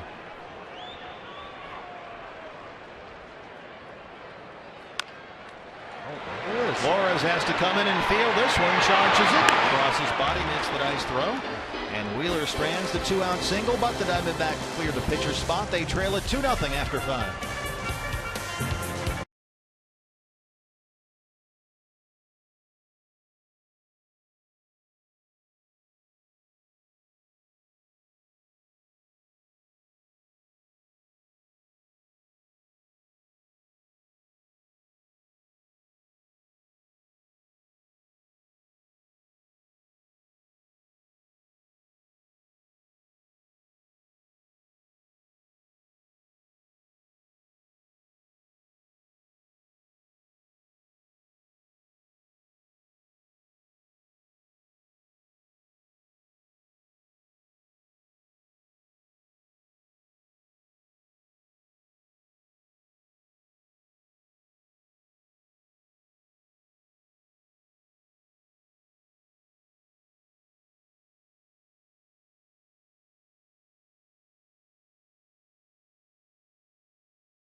If you or someone you know would love to be calling the game and they're between the ages of 10 and 14, then come on out to Chase Field tomorrow for the Fox Sports Arizona and Sanderson Ford Kidcaster auditions. They're from 11:30 to 1:30 at the Sandlot during the D-backs and Mets game. So he'll be up here calling a game alongside Bob Brenly. Call a winner.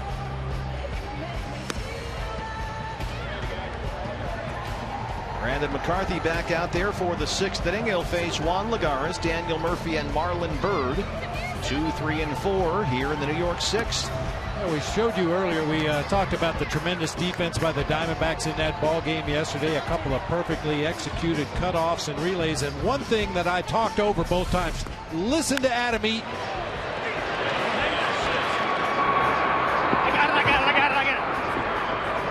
Now, it seems like a little thing. Adam Eaton calling off Cody Ross. Both guys are left-handed throwers. A much easier play for Adam Eaton coming over from center to pick that ball up.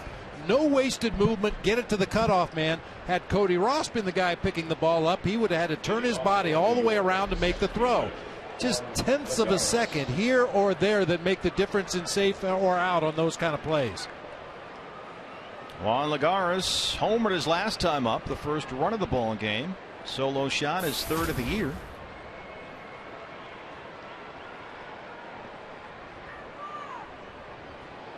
And he'll lead off the Mets sixth against Brandon McCarthy, who so far, except for some hiccups in the fourth, has had a nice outing here. 72 pitches as he starts the sixth.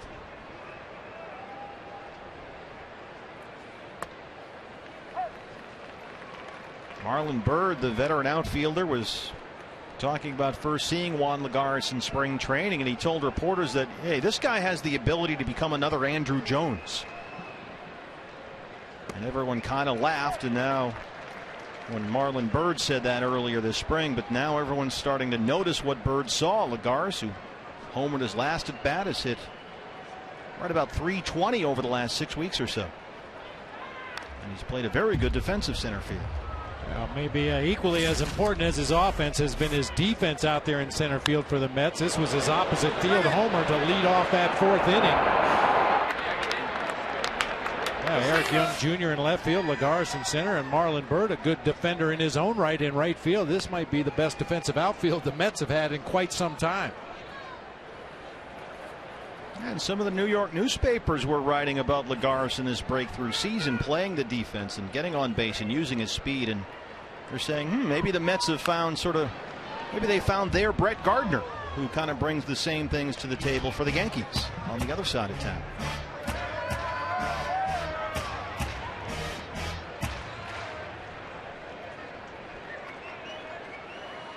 And Lagares has hit well enough that Terry Collins has been able to move him up into the 2-hole here in the batting order. Cliff Pennington has to hurry. They don't come any more solid than this guy at shortstop defensively. He makes every play. His body moves fast, but his mind moves slowly. I mean, this is not an easy play by any stretch of the imagination. You got a fast runner busting it down that first baseline. You know you have very little time to spare. Fields it cleanly. Good exchange. Notice how he takes his bare hand into his glove rather than bring his glove to his bare hand. And then the strong throw across to Goldie in time for the out. Daniel Murphy fouls that one off. He's 0 for 2. Luchador mask. That's another big giveaway item here. We just had that one. I got a lot of requests for luchador. People from all over the country. Hey, can you get me one of those luchador masks? People love them.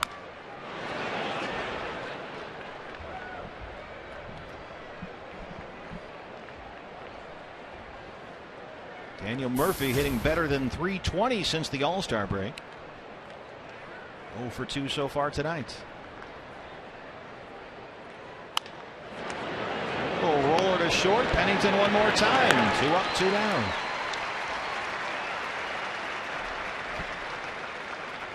Well, when you got time on the disabled list, you find things to do. Miggy's got his sneakers on, which is a sure indicator that he's not going to play since he's on the DL, but doing some repair work on that catcher's mitt. And they're hoping he can resume baseball-related activities pretty soon. He battles those back injuries. Well, you want to talk about a jigsaw puzzle. Have somebody unlace a catcher's mitt and then have you relace it. That's a long process. And they're saying it hit Marlon Byrd. Mike Winters is awarding Byrd first base. Well, judging from Bird's reaction, just a glancing blow off the hand. Oh, no, it didn't hit him. First baseman, Ike Davis.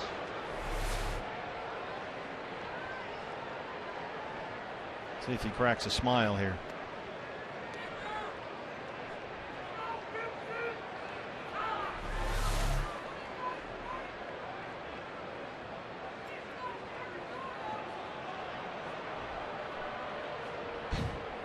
He sold it well. Drop it like it's hot. Ike Davis. Good day for Ike Davis so far. He has walked, doubled, and scored a run.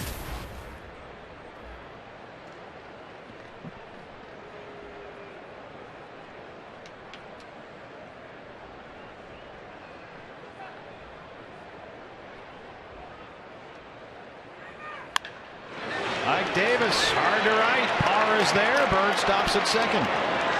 Mets have a pair of 2-out base runners.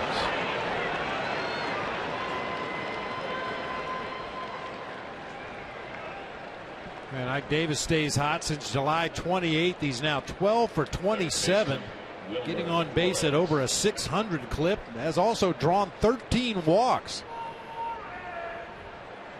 when, he got off to a very slow start this season. He was hitting $165 at the end of April, and things actually got worse from there. He was striking out a ton, and by early June he's had to be sent to AAA Las Vegas to figure it out. Here's Wilmer Flores, RBI single his last time up. And Ike rejoined the Mets on July the 5th, and since he's been back, he's hit about 280.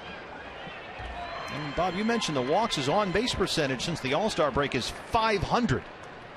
So his plate discipline has been much improved.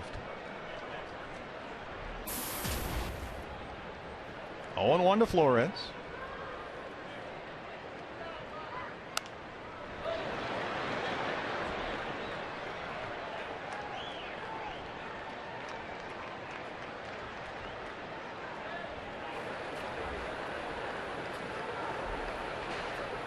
The work continues.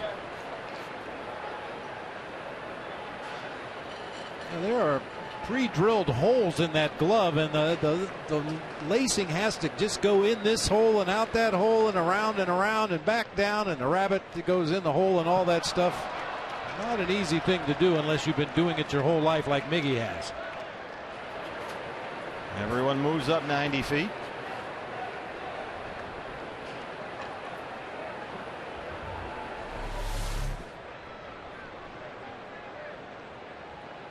Just got underneath. Will Nieves came up ever so slightly with that mitt, allowing enough room for that ball to stay down. You anticipate a bounce. That ball may come up a little bit, but that time it stayed down and shot underneath for the 61st wild pitch of the season, most in the majors. So it's Bird at third, Davis at second, 1-2 on Wilmer Flores. Roll to second, Aaron Hill. And McCarthy strands two here in the sixth. That stays 2-0. CenturyLink, your link to what's next coming up for the Diamondbacks. The top of the order here, down 2-0.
Times at the Ram Trucks pool. Great place to take a dip, watch the game, some food, some beverages, the whole thing. Great view out there.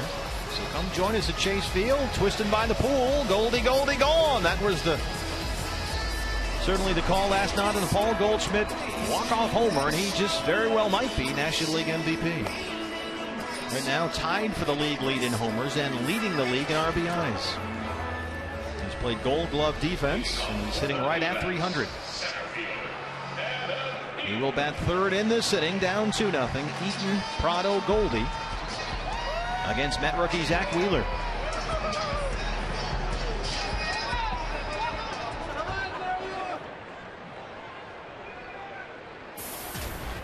Adam Eaton 0 for 2 so far. He struck out his last time up. Dodgers have won already today behind Zach Greinke. They beat Tampa Bay 5-0. Right now the Reds are in the 9th. They are trailing the Padres 3-1 at Great American Ballpark. And that's the race to watch, fans. Not only the Dodgers in the West, but take a look at that National League Central. You've got the Pirates leading that division, the two teams right behind Pittsburgh. St. Louis and Cincinnati currently holding the 2 wild card spots in the league. The Diamondbacks right behind the Reds for that second wild card spot. So you're chasing the Reds as much as you are chasing the Dodgers. In fact, perhaps more so considering LA's pace of play right now. And I've mentioned this before. These are things that we like to pay a lot of attention to, and certainly the fans like to pay a lot of attention to. But the players just worry about the next at bat, the next pitch, the next game. They don't get too wrapped up in those pennant races. You hear it all the time. If we take care of our business, it doesn't matter what anybody else does. I mean, I don't think you'll ever hear Gibby turn around and say, hey, the Dodgers won today. Let's go. We need to win this one. That just doesn't happen in a big league dugout. Adam Eaton has been spoiling some good Zach Wheeler pitches. 96 right there. 2-2. Eaton on base 3 times last night with a walk, a single, and an RBI double.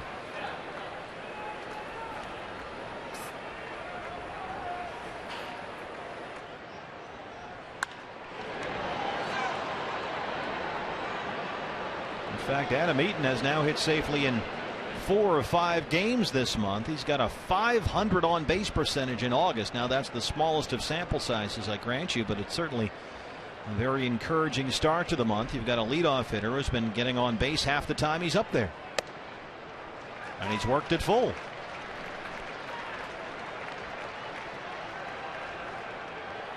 A lot of chatter there between Aaron Hill and his skipper Kirk Gibson. That's not unusual. I mean, Aaron Hill is widely recognized as a leader of this team, as Allen's lofted into left field for Eric Young Jr. No problem, 1 out. You know, the guys that as a manager you expect to help lead the team.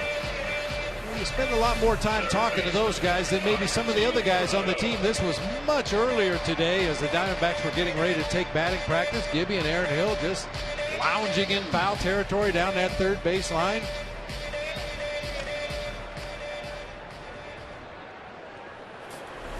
Gibby's a big conversation guy. That's what I've observed. He's not a big meeting guy by any stretch, but he initiates and engages with his players all the time. And almost always one-on-one like that. Martin Prado has singled and grounded out. He's 1 for 2.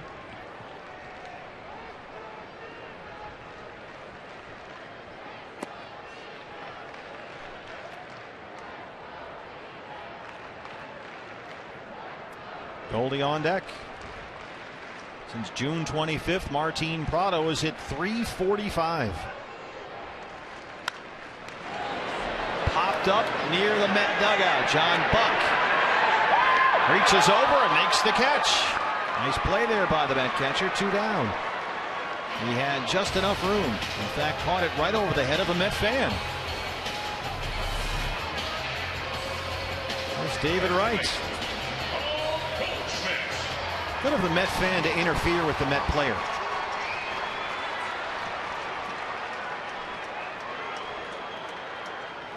Really nice play by John Buck. I talk about it all the time. That catcher's mitt is not designed to catch pop-ups. It's designed to catch 95-mile-an-hour fastballs. And running back there, dealing with the on-deck circle, the railing. And Mets fans trying to steal the ball away from him. He's still able to make the play. Everyone reliving the moment. Goldie can hold up there. It's 1-1. And then I was like, and then he was like,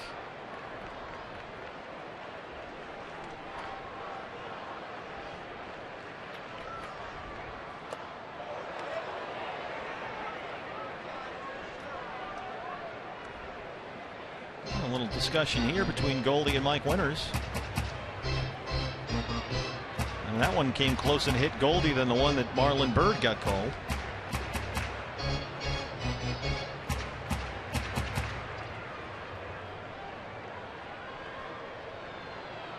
Wheeler over 90 pitches now.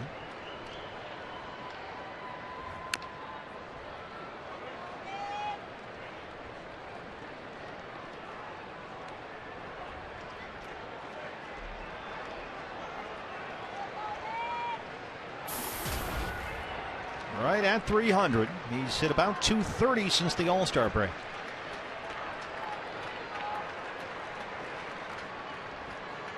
High chopper to Quintanilla at short.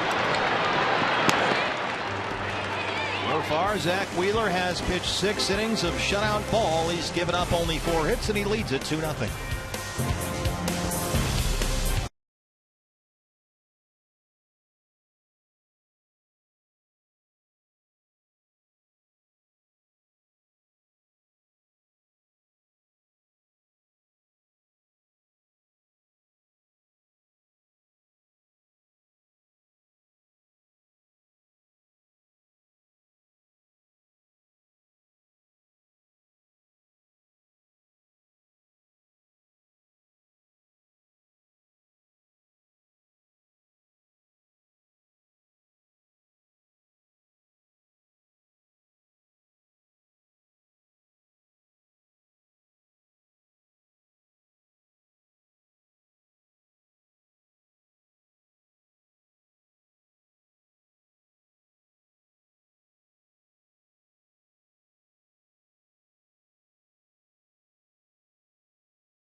Our APS Energy All-Stars. So far, Zach Wheeler working on a 4-hit shutout. And Brandon McCarthy has given up 2 runs on 6 hits and 6. Yeah, really, the 1 inning has been the downfall for Brandon today. Gave up the leadoff homer in the 4th inning to Juan Lagares. Later in the inning, a double, a single, and a single. Give the Mets the 2 runs that they have on the board right now. Brandon McCarthy will work to the bottom of the order. John Buck, Omar Quintanilla, and Wheeler perhaps in the pitcher spot. We'll see. He's coming up on 100 pitches. Cliff Pennington.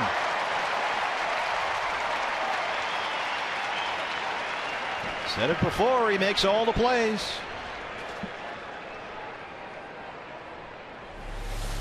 That low line drive had a lot of hooking action away from Cliff. Had to make a dive right at the very tail end of that play. But as usual, ends up with an out.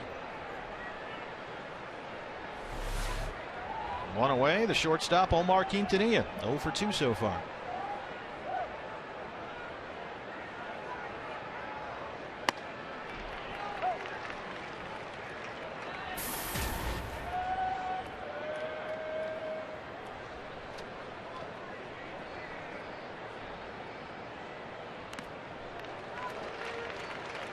Speaking of defense, Omar Quintanilla has been called the Mets defensive savior at shortstop. They were 8 games under 500 when Quintanilla was called up from the minors at the end of May. Met fans have been watching Ruben Tejada kick the ball around out there. McCarthy bounces that one. He had 8 errors in 48 games, Tejada, so Quintanilla came in and he has really settled everything down defensively, not just at shortstop, but the Mets say really everyone around him. And that's one position you cannot afford to have a hit or miss defender. You need to make all the plays you're supposed to make at shortstop because you get more action there than any other place on the field. We've certainly seen that today from Cliff Pennington. Terry Collins even says, yeah, I'd like to get Quintanilla some more time off, but he's just meant so much out there. I just can't do it.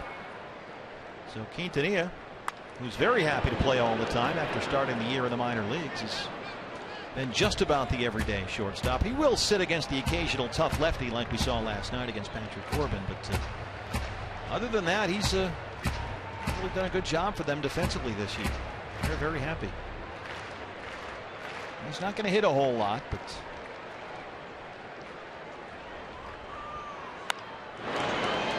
putting in a pretty good at bat right here.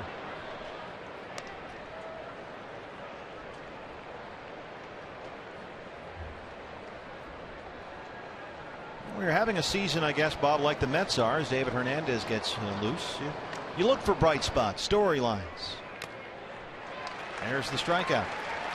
Speaking of storylines, let's now go to Los Angeles for a Fox Sports 1 game break.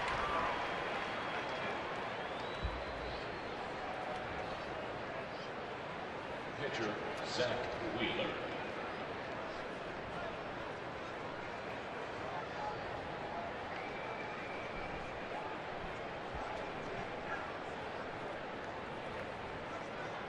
That's good news. We'll take it. Zach Wheeler hits for himself. Will Nieves will throw him out. The 1-2-3 7 for Brandon McCarthy. Joe Borowski joins us when we come back.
By CenturyLink, your link to what's next.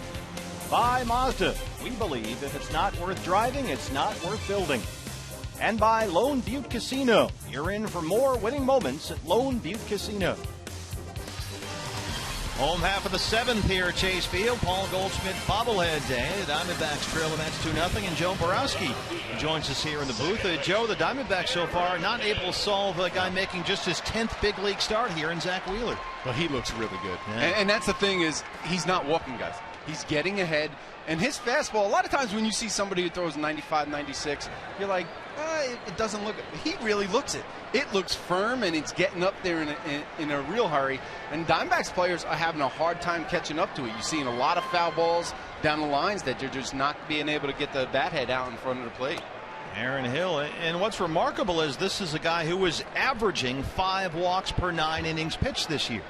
And that's the thing. I think after that first inning, he settled in nicely, and he's really gotten into a good rhythm, and he's really pounding the strike zone.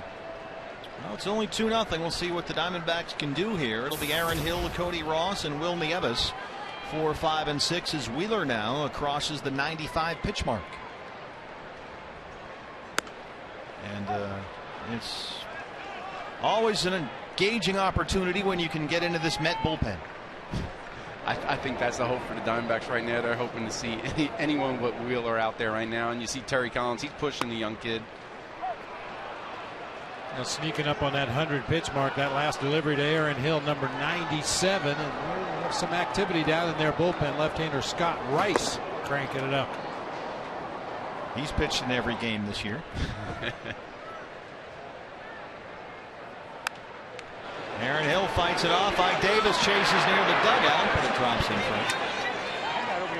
So 98 pitches now for Wheeler. He has been over 105 of his 9 big league starts. Wheeler's high for the season is 109 pitches. That was June 25th. Diamondbacks live with Joe Borowski and Todd Walsh immediately following the ball game. Jody Jackson here as well. And the crowd on their feet on Goldie Bobblehead Day.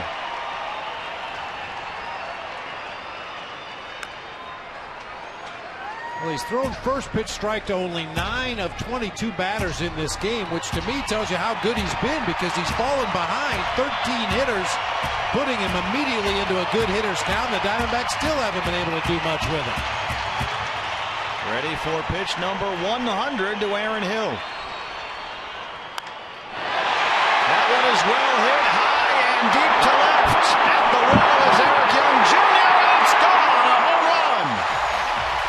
Aaron Hill, 6th of the season. It's a 2-1 ball game.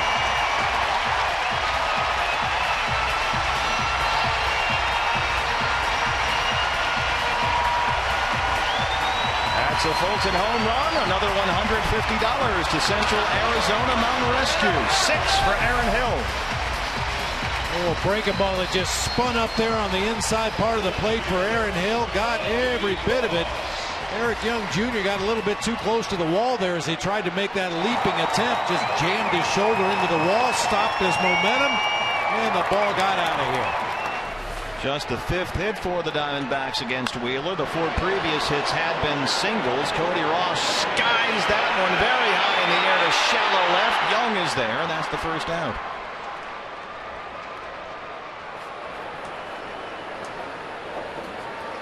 So 99 pitches, Joe, before Wheeler made his first real mistake. And the big reason for that home run, in my opinion, is he doubled up with his breaking ball right there. When you throw 95, 96, you already showed Hill a good breaking ball. He fouled it off. But his bat has already slowed down to foul that ball off. Then you double up and you don't get it in the same spot. You leave it up. It's right in his bat speed. And he just deposited it in left field. If you come with something hard in that spot after you just slowed his bat down with the breaking ball, you can probably blow it by him.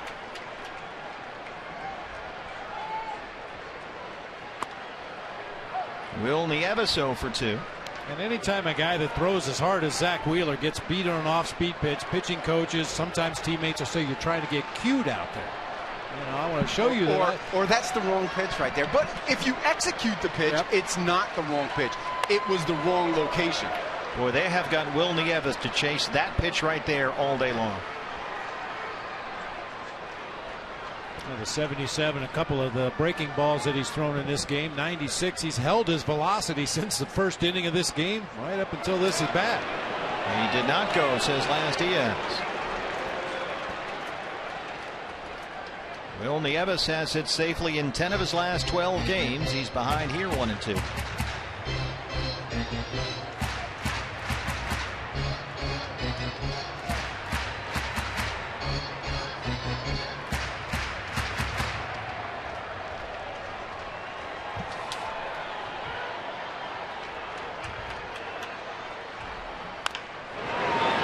Chopper foul behind Matt Williams at third.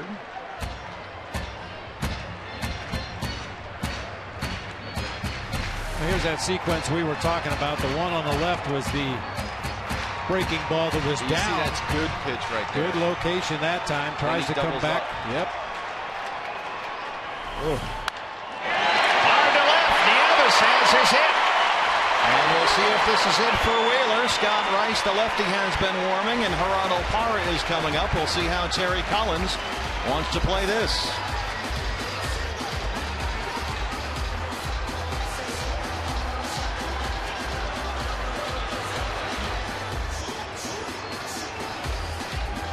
He wants the lefty.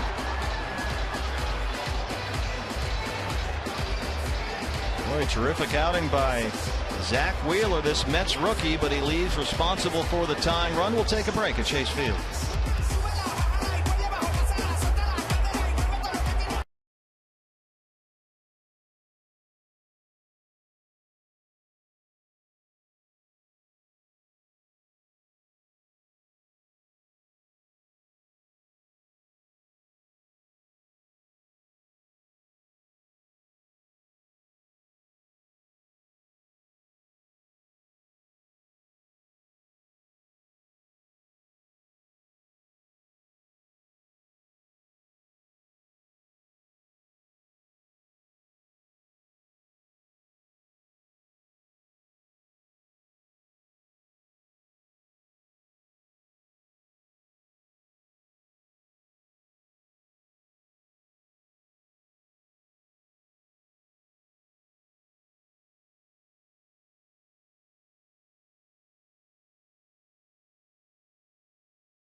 Explain this, Steve, right here a little bit more, is with Wheeler, with the first breaking ball he throws the hill, he throws a real good one down in the zone. You see he slows his bat down a little bit to it. Now, doubling up, nothing wrong with it, but you have to execute that ball a little lower than that.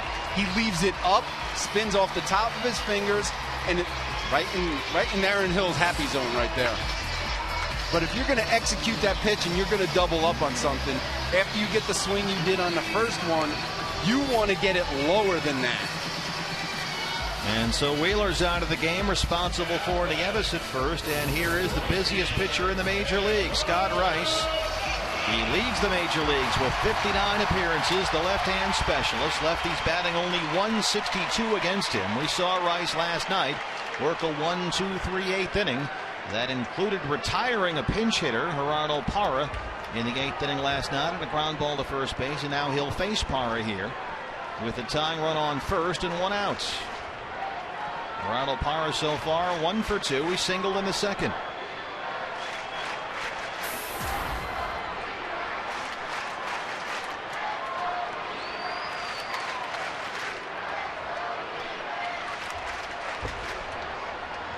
Finally giving the crowd something to cheer about. It's been kind of a quiet night other than the few Mets fans scattered around the ballpark here tonight. But now the D-backs fans have something to get excited about. Good pitchers duel so far between McCarthy and Wheeler. But now they are into the Met bullpen here with 1 out in the 7th.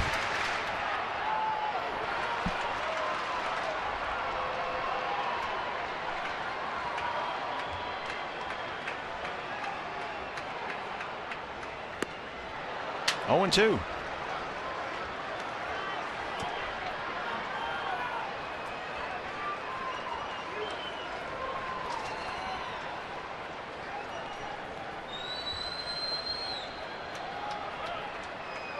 Pitcher's spot is in the hole right now. Cliff Pennington is out on deck.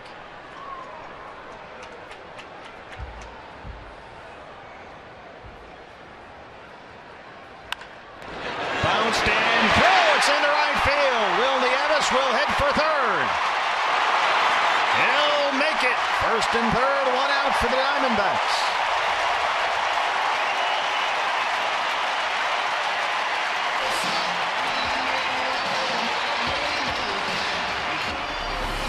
Good to see for Gerardo Parra. Top spin ground ball just shot through that right side of the infield past a diving Daniel Murphy. Good read by Will Nieves. Turns the corner out there and ends up at third base.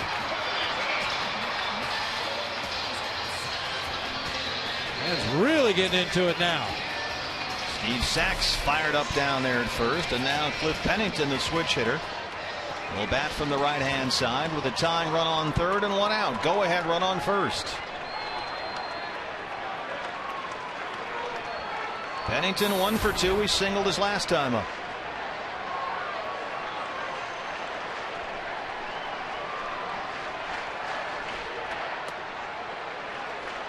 Showing bunt there. 1-0. A.J. Pollock is on deck. He will hit for the pitcher.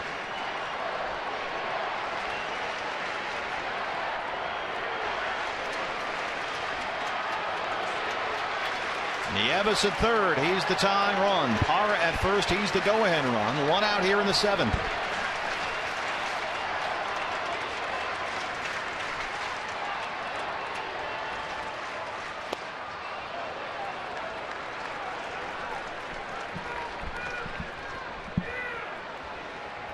What do you think about the idea of a bunt here? He's shown it twice. We've seen a lot more of that in the National League this year. That safety squeeze bunt with the runner at third base. It helps to have a hitter like Cliff Pennington who has a real good idea for the strike zone. Sometimes guys square around the bunt and they kind of lose their zone. But Cliff taking the first 2 now, has himself in a good hitter's count. Still, see if he's still looking to bunt.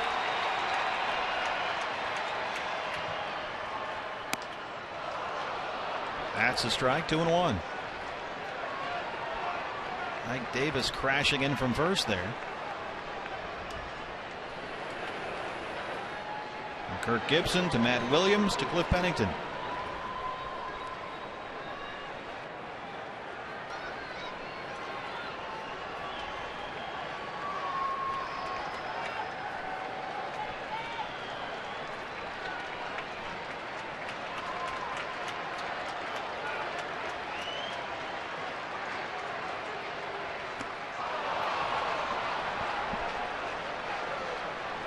Cliff did him a favor right there. Chased a pitch down out of the strike zone. Even if you make contact with that ball, it's probably going to be a grounder somewhere on the left side of the infield that could very easily be turned into a double play. Make him get the ball up.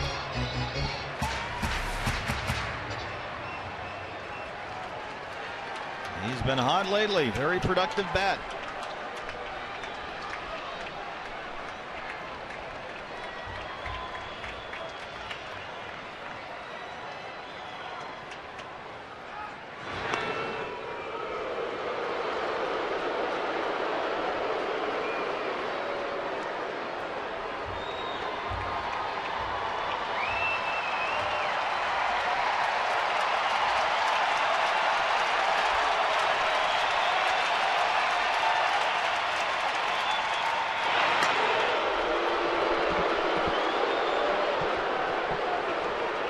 Rice doesn't have a great pickoff move to first base. Sometimes the worst thing you can do as a left-handed pitcher is show a bad pickoff move to the runner over there.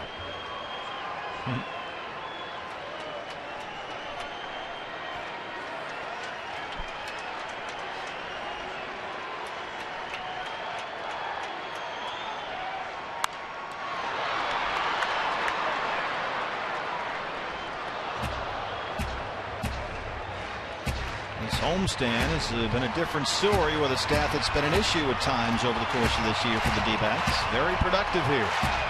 Nieves is the tying run at third. Parr the go-ahead run at first.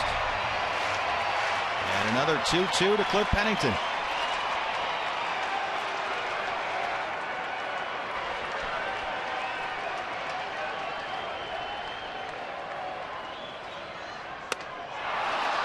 Two down.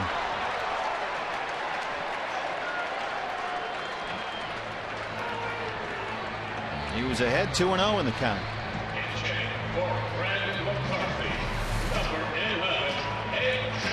Chases a ball up, probably out of the zone up. Don't really have as much problem with that swing as the one he took earlier in the at-bat at a pitch down below his knees, just trying to get the ball in the air to the outfield. That time came up empty. So A.J. Pollock will bat for Brandon McCarthy. McCarthy's day will end right here. Here's A.J. at 249. Trying to get that tying run home from third with 2 outs.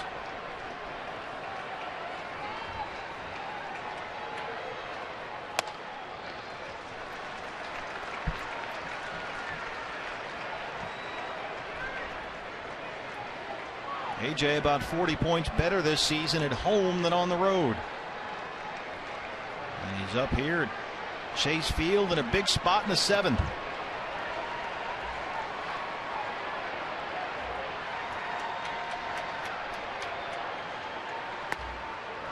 Two and 0.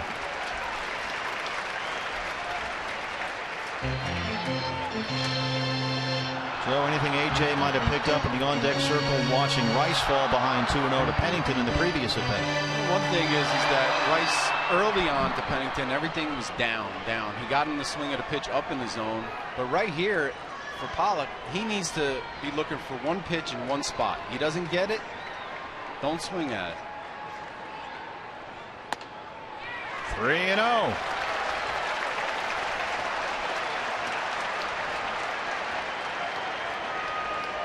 Adam Eaton on deck.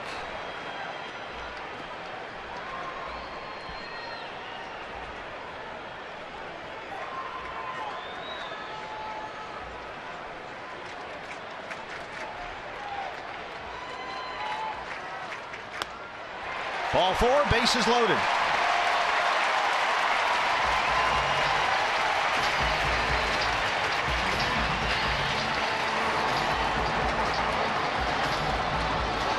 That's out a right-hander up. It's Carlos Torres. And here comes the leadoff man, Adam Eaton, who's 0 for 3. And he needs to be smart in this situation. You just saw him walk Pollock on 4 straight. Granted, it was the right-handed hitter. There was first and third, but Eaton needs to look for his pitch early in the count. Don't go swinging at a pitcher's pitch.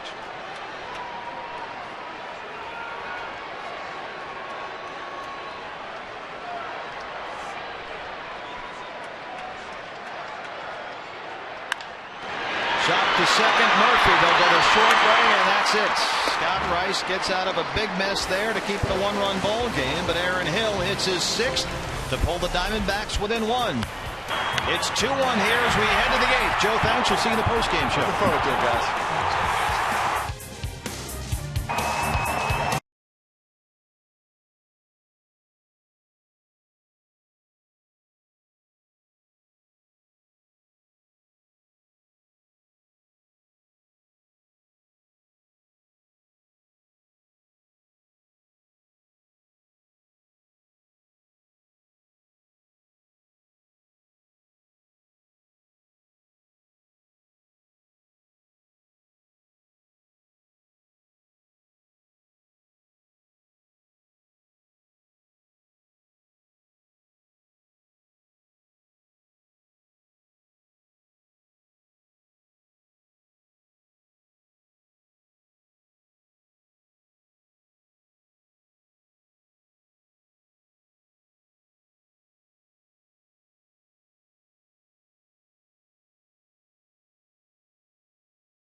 As we start the eighth inning here.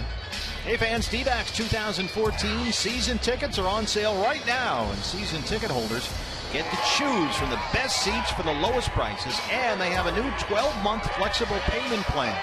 Plus, when you buy now, you will get priority to purchase postseason tickets. So buy or renew for 2014 by calling 602-462-4600 or log on to dbacks.com/tickets. It was a great day to be a season ticket holder today because season ticket holders on Goldie Bobblehead Day got in early. They had early entrance into Chase Field here, so that's something to consider. As David Hernandez is out there to start the eighth. 48th appearance of the year for Hernandez. He has allowed 10 home runs this season. He allowed a total of 8 homers over the 2 previous years combined as he tries to rediscover his form from the last few seasons. He'll face Eric Young Jr. top of the order to lead it off here in the mid-8th. Hey, congratulations to the South Bend Silverhawks, a 2-0 win, but that's not the big story. Brad Allen, a right-hander with a no-hitter. Whoa, nice going, Brad. The organization has got talented young pitching at all levels. Last night we were talking about Archie Bradley for AA Mobile, had no walks, 10 strikeouts. Tonight a no-hitter for South Bend. Depth, organizationally, top to bottom, so important. Hernandez jumps ahead 1-2.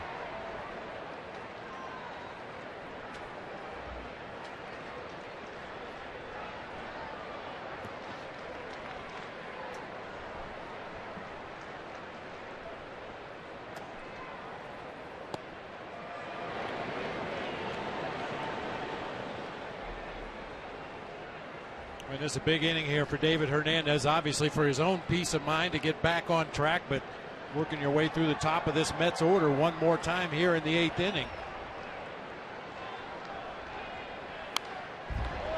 Saw those numbers for David, last 14 appearances. He's given up 15 runs, all but one of them earned.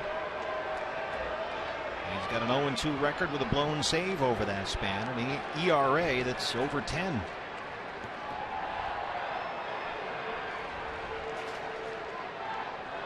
Two and two.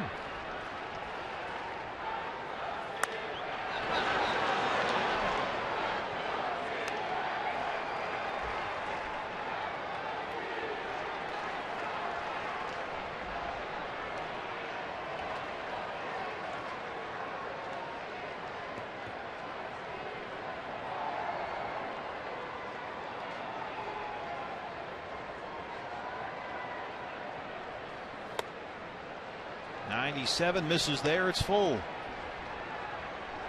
A little more velocity than we're used to seeing from David Hernandez. He hasn't pitched in a while, really letting it go here tonight. Just going to find that zone.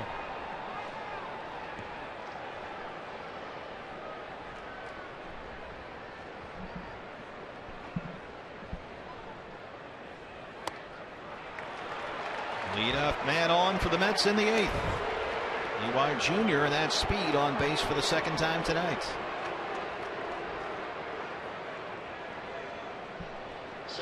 Here's Juan Lagares, who homered in the 4th.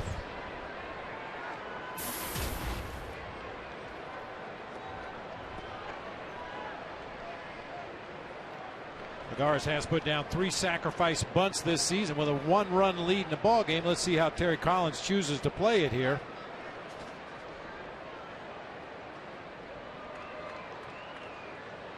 That little step-off move right there by David Hernandez, not really meant to try to pick a runner off first base. You're trying to see if the batter at the plate will commit, show you what he's going to do.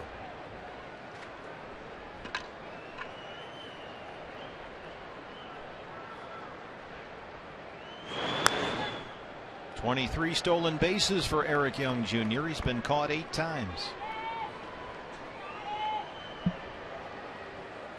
Down there with first base coach Tom Goodwin. He's been on the run since the 4th of July.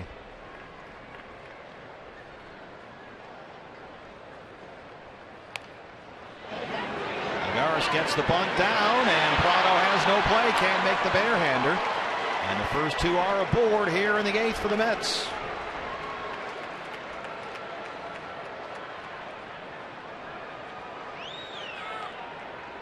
Second baseman. Lagares will be credited with a bunt hit that time. Martin Prado thought his only play was to come in and make the bare hand scoop and throw to first base. Unfortunately, just could not come up with it cleanly.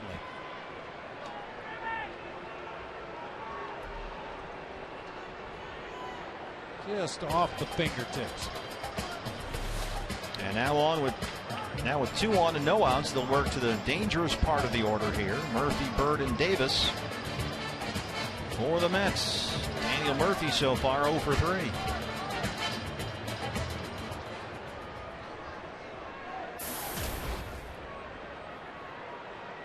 He's got a 6-game hit streak on the line here.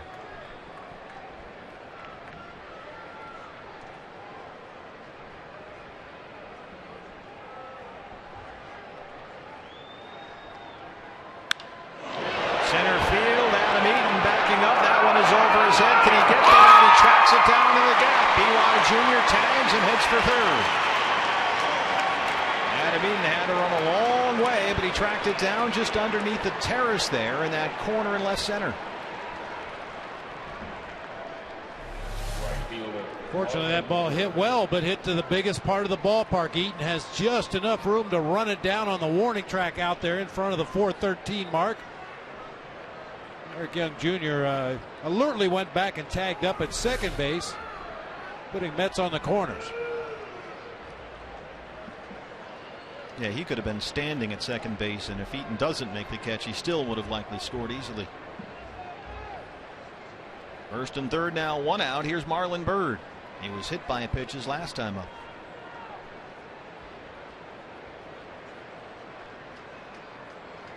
Marlon Byrd since July the 1st hitting it better than a .310 clip with 5 home runs.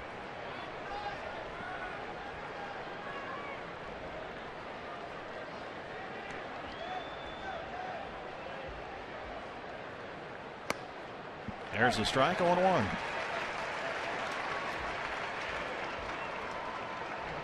The first pitch breaking ball for strike 1. Butch from the right hand side, Thatcher from the left.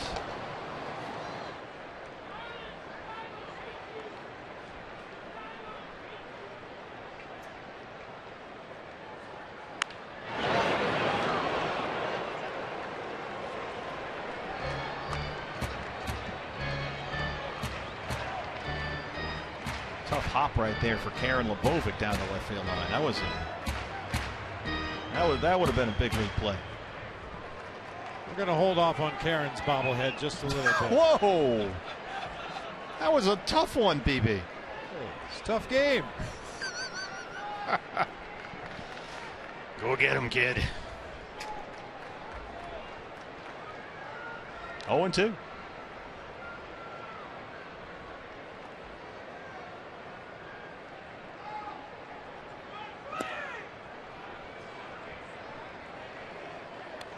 Let's take another look at Karen's effort here.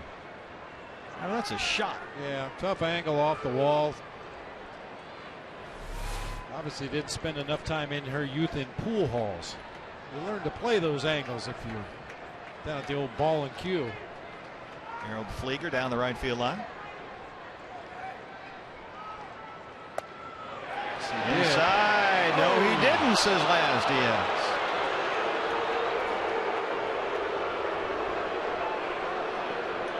Marlon Byrd, like he got hit by a pitch where it didn't really look like he got hit, and now he's perhaps caught another break. 2-2.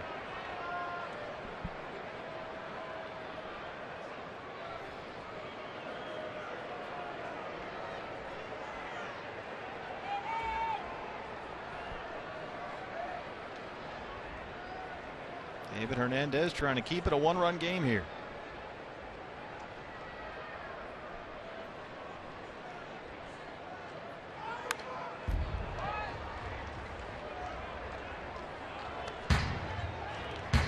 Diamondbacks in the bottom of the 8th will have Prado, Goldschmidt, Hill 2, 3, and 4. View from the RamTrucks.com pool. A lot of giveaways out there. The Luchador mask and the Goldie bobblehead.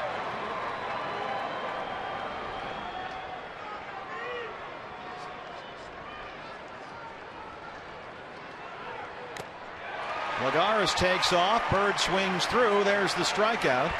And Lagares moves up 90 feet.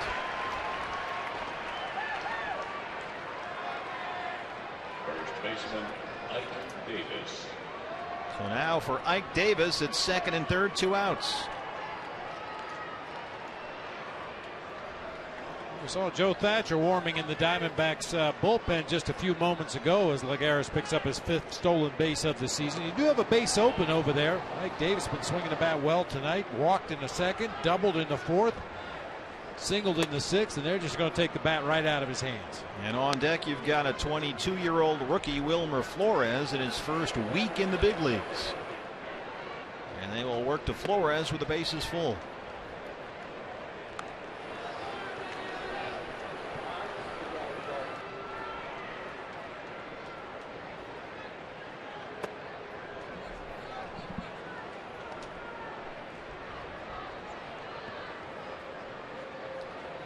Mike Davis gets the free pass. He heads on base for the 4th time tonight. And the Mets have the bases loaded with 2 down.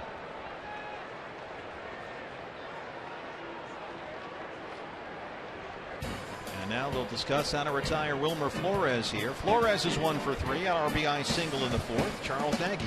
Important juncture of the game right here. Everybody wants to be on the same page. Charlie Nagy coming out just to make sure everybody knows exactly what the scouting report is on Flores, how you want to attack this guy.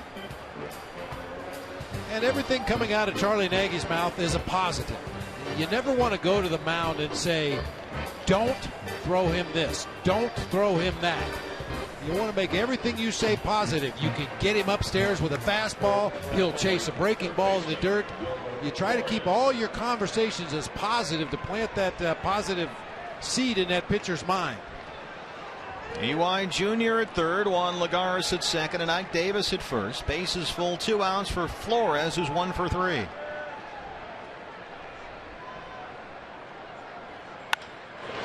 Down the line in right, Gerardo Parra. Off the wall of the bullpen. And the Diamondbacks caught a break there.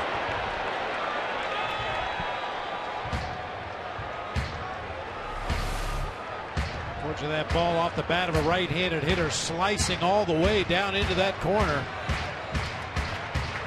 I don't know about you, but I'm just glad to see Gerardo Parra not dive on that warning track one more time. Didn't really have a chance to catch that ball, but that hasn't stopped him in the past. Not with a bullpen fence right there either.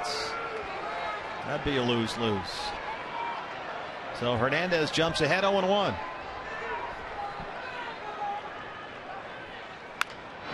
On the ground to third, it gets through in the left. Young scores. Here comes Lagares. Cody Ross's throw is cut off. And it's a 2-run single for the rookie Wilmer Flores.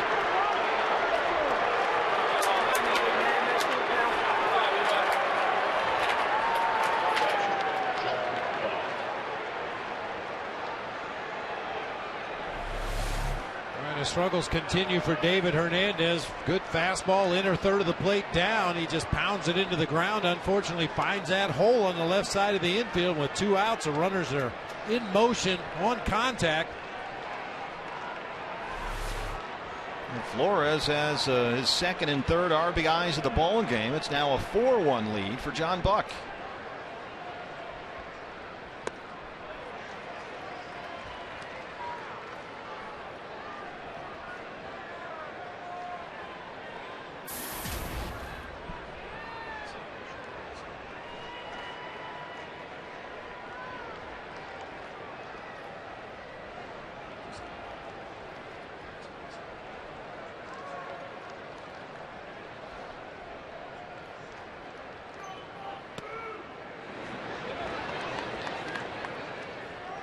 So David Hernandez starts off his 8th inning with a walk to Young, a single by Lagares, and they both have scored.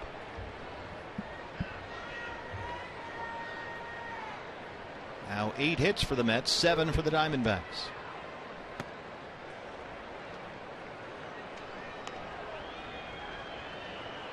But what is it with David Hernandez? The velocity clearly still there. He just threw at 97. He just hasn't been able to find a consistent release point. We'll see him make a good pitch or 2 or 3 good pitches in a row, and then all of a sudden he'll start pulling that fastball out of the zone. Occasionally he'll roll a good breaking ball up there for a strike, and then he'll bounce the next 2 or 3 in the dirt. There just hasn't really been any consistency in his delivery.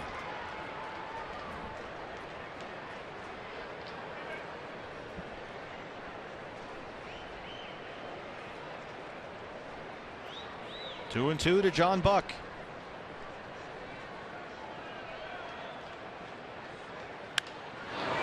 Right field, Parra near the line one more time on the run. Gerardo Parra.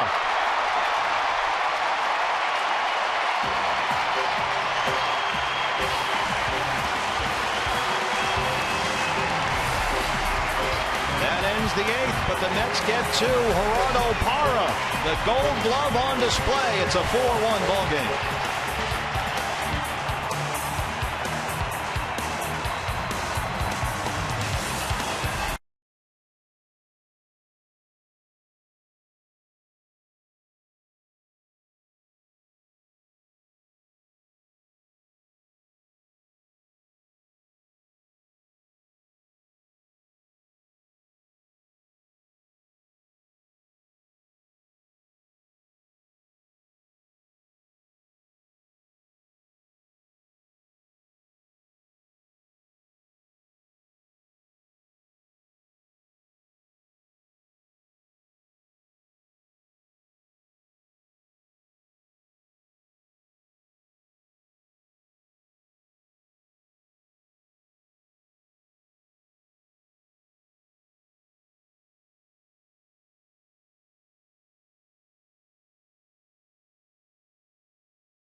Back at Chase Field, set for the home half of the 8th inning. John Bucket goes down as a fly ball to right field, but to circle this one, it's our Chaz Roberts air conditioning cool play of the game. So many times in the major leagues, you see outfielders dive when it's not necessary. Gerardo Parra needed everything he had to get to that ball. Right at the foul line, sliding on the track into foul territory. Well, it saved a couple of runs right there. And the Diamondbacks now have some work to do here against a new pitcher. This is the right-hander Carlos Torres. He has sort of gone back and forth here between the bullpen and the rotation. Torres made 3 starts in mid to late July, but as a reliever in 10 outings, he has not allowed an earned run. Justin Turner takes over at third for Wilmer Flores, the 22-year-old rookie who's had a big day. He's driven in 3 of the Mets' 4 runs. Prado takes a strike. 0-1. Martin Prado 1 for 3, single back in the first.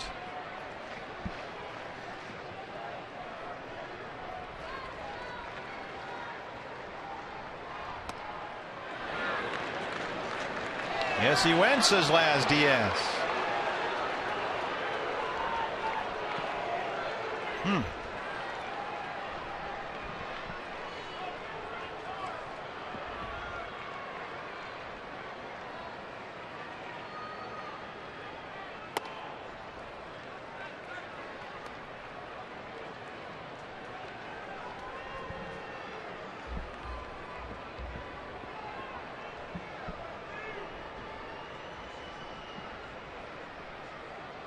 Diamondbacks need base runners here. There's one.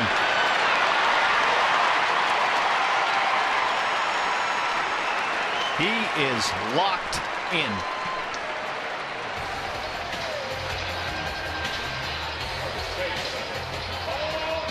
He's just so balanced in that right-handed batter's box right now. Lets that ball get deep in the hitting zone. Quick swing as opposed to earlier in the year when he was off balance. His swing was long. Trying to massage balls into right field. Gets up on his toes that time. Tomahawks that high fastball into right center. The bobblehead man. Now we've seen Martin do that, Bob, a lot when guys try to elevate on him. He'll just tomahawk it the other way into right. He just has a real good approach on those high pitches. Some guys tend to get a little bit too involved with their legs and their body, and they get underneath that pitch or swing through it. Goldie on the ground. Quintanilla, the backhander, makes a terrific play, and Murphy turns the double play. Talked about how Quintanilla had solidified this Mets defense at shortstop, and that's exactly what they were talking about. Very Didi-like on this backhanded play. Plants his foot, jumps and throws on to Murphy. Good feed, good relay on to first. Ball was struck well. Unfortunately, Quintanilla with great range to his right got to it easily. Aaron Hill homered his last time up, his 6th of the year.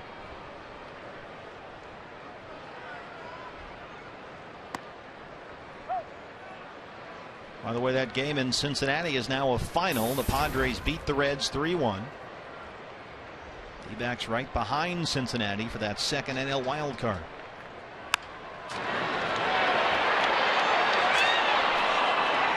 Dodgers won today 5-0 behind Zach Greinke. They beat the Rays. And the Cardinals dropped another game to the Cubs today, 6-5. I think they're starting to see the effects of Yadier Molina being out of their lineup.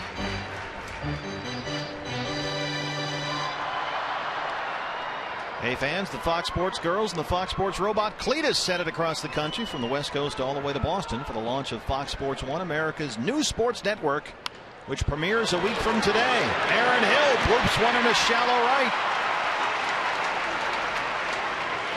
He's 2 for 4.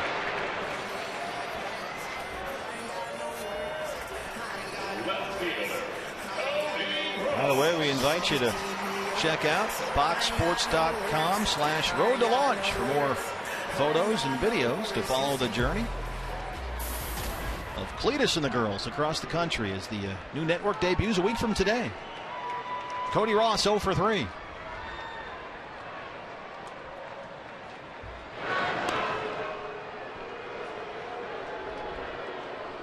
Looking for a big hit here, and Cody's been delivering lately.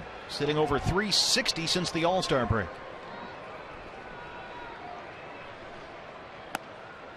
Boy, he just missed one in his last at bat in this ball game after Aaron Hill had homered leading off the 7th inning. Cody Ross hit a pop-up a mile high to left field, just under it a little bit. Do you recognize those signs? Is the hit and run on? I can't tell. I think she wants him to do the Macarena. Don't bring that song back, I beg of you. Well, he is who we thought he was. The first half of the season, we weren't sure as Cody battled some injuries with those legs and whatnot. But boy, the last 50 games or so, he has been money.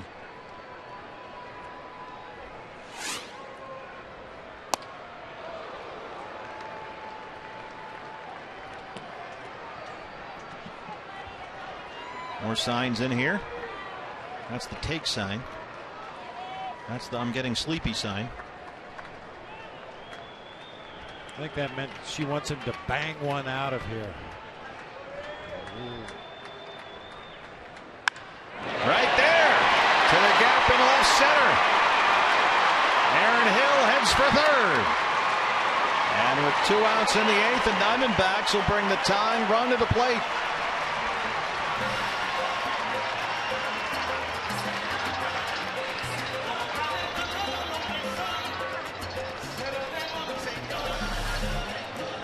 Couple of big swings earlier in the sequence. Just shortens up on that cut fastball. Nice abbreviated approach. Quick hands. Drives that ball out into left center field. Team meeting on the mound for the Mets. Dan Warthen, the pitching coach, out there talking it over with Torres and the rest of the Mets infield.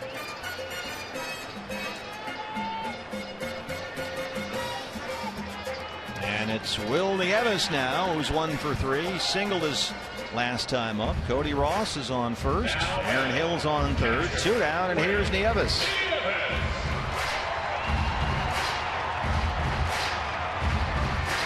Big spot here for Will, who's now hit safely in 11 of his last 13 games.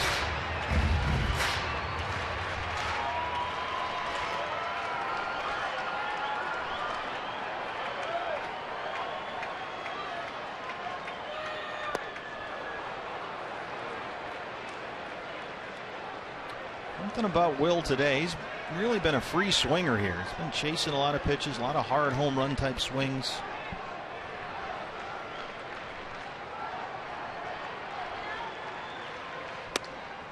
Lays off there, 1-1.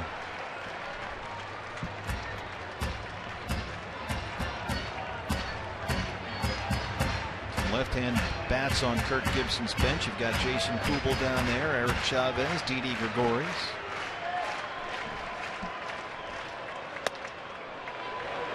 Two and one. We're seeing basically a 2-pitch arsenal from Torres so far in this game. I think he's only thrown 1 breaking pitch. He throws a heavy 2-seam fastball in the low 90s and a cut fastball that approaches 90.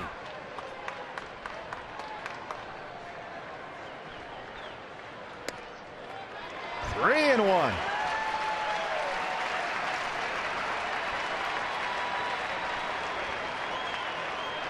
Gerardo Parra is on deck.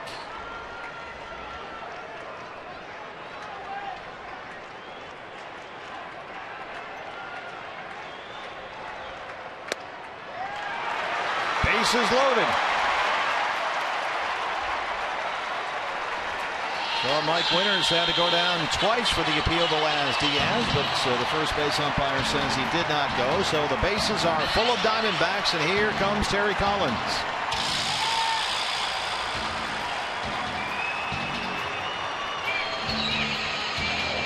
Bases loaded. 2 outs in the 8th. Pitching change. Don't go anywhere.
Network, Fox Sports 1. It all kicks off with an epic battle between Shogun Rua and Chael Sonnen on UFC Fight Night. Live coverage next Saturday, 5 p.m. Pacific, only on America's new sports network. It's Fox Sports 1. Bases are full of Diamondbacks. Aaron Hill at third, Cody Ross at second, Will Nieves aboard at first, and Gerardo Parra will work to the new Met pitcher. We saw him last night. It's Pedro Feliciano. In his last at bat, Parra came in to face a left-hand specialist in Rice and singled. Looks at a strike there, 0-1. Good numbers with the bases full. Feliciano worked last night, got a strikeout, a walk, and a ground ball.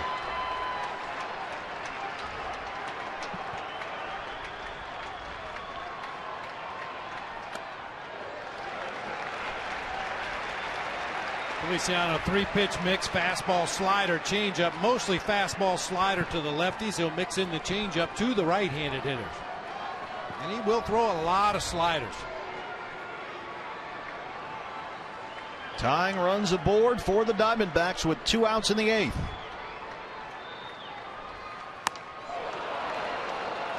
Helicopter that one, 1-2.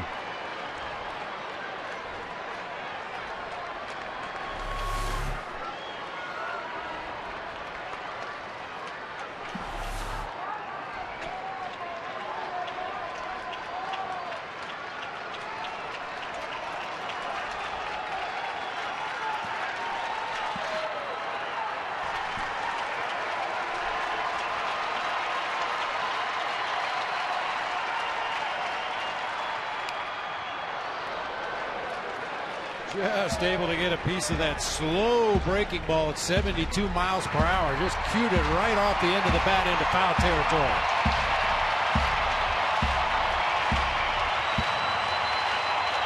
$40,000 plus.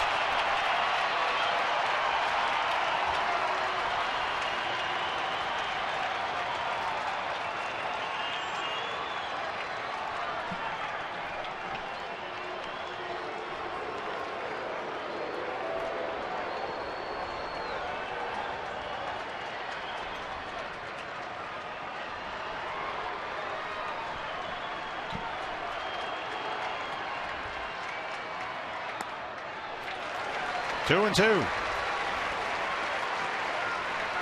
Rally caps in place.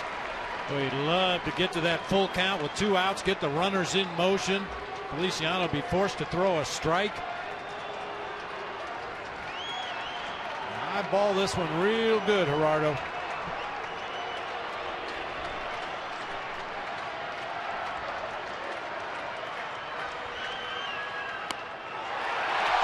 Gets the called strike from Mike Winters, and the Diamondbacks leave them loaded in the 8th. Pedro Feliciano rings up power. It's 4-1 headed to the 9th.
J.J. Putz will work the ninth. Diamondbacks trail the Mets 4-1 here at Chase Field. Hey, the Arizona Diamondbacks and Fox Sports Arizona are teaming up to select the next D-backs legend to be honored in the Legends Entertainment District right here in downtown Phoenix. And you can vote, fans, right now, in fact, at foxsportsarizona.com/D-backs-legend. Vote for either Bob Brenly, Steve Finley, Matt Williams, or Kurt Schilling. And then tune into the pregame show August 31st for the grand unveiling of the newest 42-foot super graphic across from Chase Field. Well, a tough call on Gerardo Parra there on that 2-2 pitch. Breaking ball starts right at him. Never did get back to the inside corner of the plate. That is just awful right there. The umpire taking charge of the game. He had the bases loaded, runners in motion with 2 outs in the inning, but instead he calls out Gerardo Parra on a horrible pitch. Mike Winters, the crew chief back there. Omar Quintanilla. 28th appearance of the season for J.J. Putz. He last worked in Wednesday's win over the Rays. Pitched 1 inning, retired 3 batters on just 5 pitches. And he has been outstanding in a setup role lately. In fact, since his last blown save on July the 1st, J.J. Putz has not given up a run. He's allowed just 4 walks and 4 hits in his last 9 innings, all scoreless.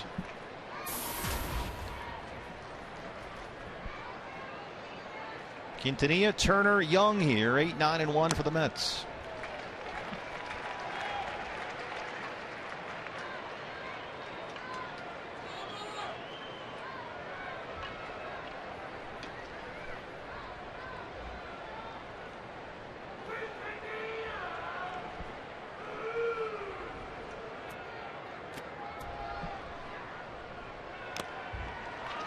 Nieves hangs on. There's the strikeout, 1 away. Ramtrucks.com, tools of the trade. A spectacular defense here tonight, but none more so than Gerardo Parra with the arm in the glove.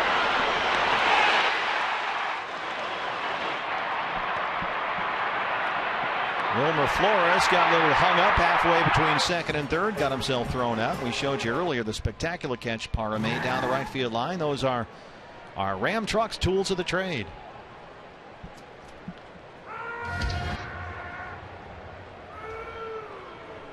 Justin Turner was double switched into the game, took over at third base for Wilmer Flores.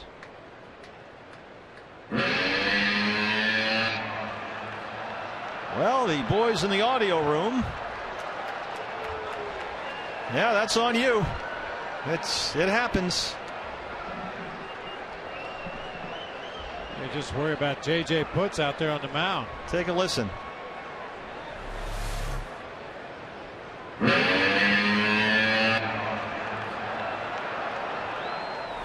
Sounded like close encounters of the third kind. So they rule that no pitch.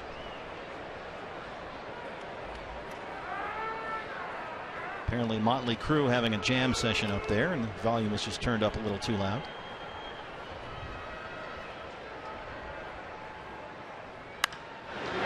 Down the line and right, that's a fair ball. It rolls to the bullpen fence. Parra fishes it out of the corner there, and Turner's aboard. He had a pair of singles and 3 RBIs last night, and he's got his 8th double here tonight.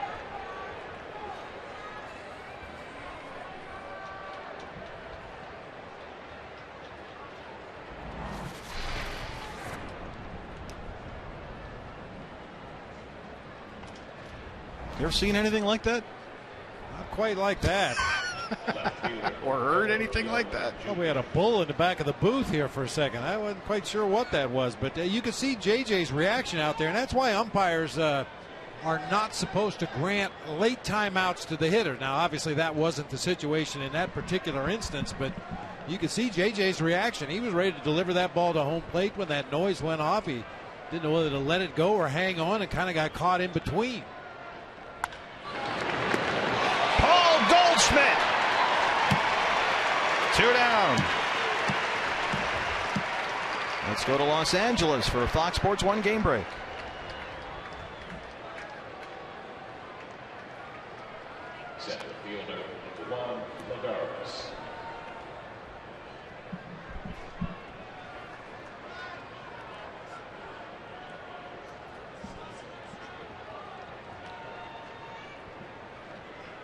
Thanks very much. It had to end sooner or later, I guess, for the Braves. It's their division lead over the Nationals down to a slim 14.5 games with that loss. So. And the Braves with their 14 in a row, second longest winning streak since the 02 season. It was the year the Oakland A's cranked off 20 in a row. The Moneyball year. Juan Lagares homered in the 4th, singled and scored in the 8th. What was the year the book Moneyball was written about that ball club? 2002. High chopper to third, foul.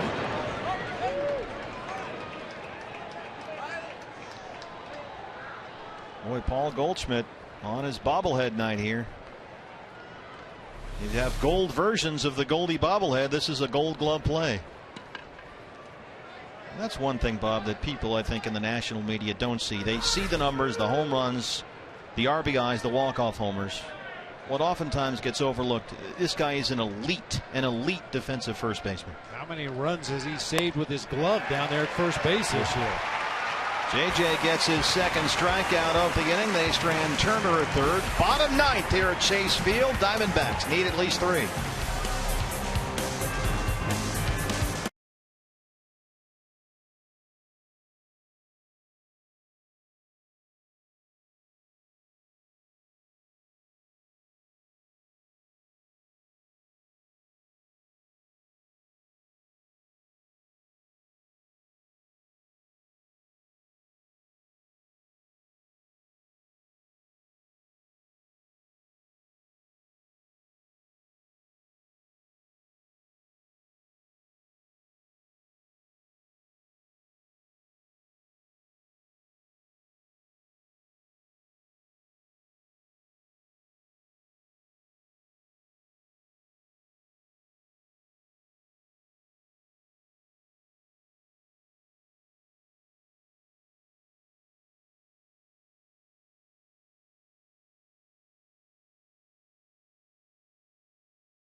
Bottom 9 here at Chase Field. Diamondbacks trail the Mets 4-1. Hey fans, MLB.com at bat, #1 source for live baseball everywhere you go. It's available for iPhone, iPad, Android, and BlackBerry 10. At bat delivers D-backs baseball with live audio, pitch tracking, stats, news, highlights, and more. So text at bat to 31826 or visit dbacks.com for details.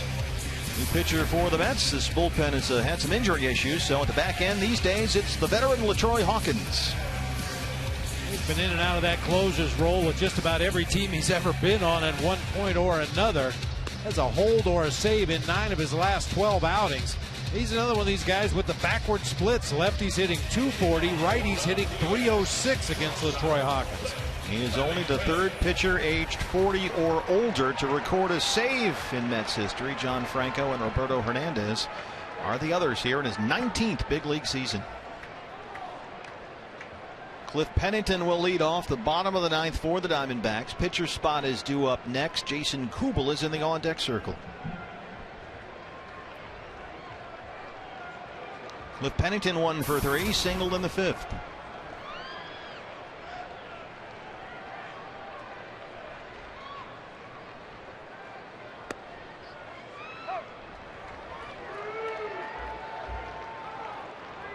Diamondbacks had the bases loaded in the 7th and the bases loaded in the 8th.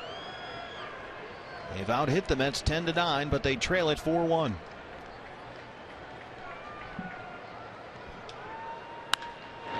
In the air, down the line in left, E.Y. Jr. Out of play.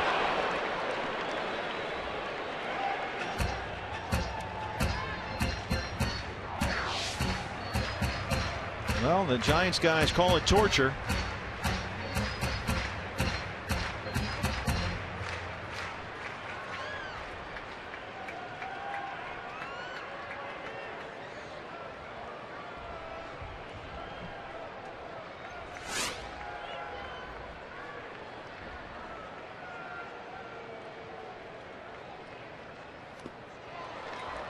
Pennington chases that one. John Buck corrals it, throws him out, 1 down.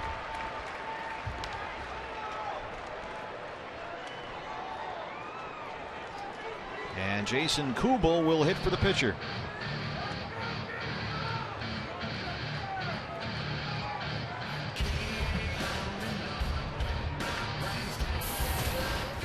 Jason this year at .226.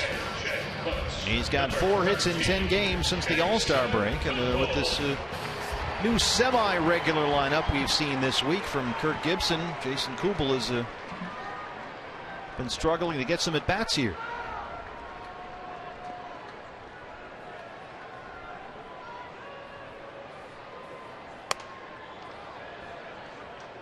Did not go, says Mark Wegner at third. Well, when you do have a guy that's struggling, you try to find spots where he's had success against a pitcher. Jason Kubel 2 for 3 with a homer against LaTroy Hawkins.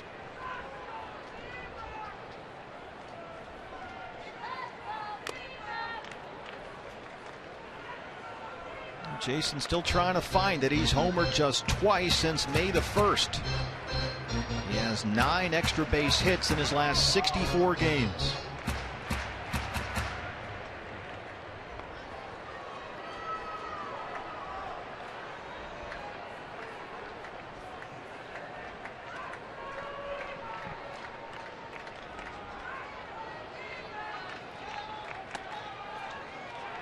Two and one.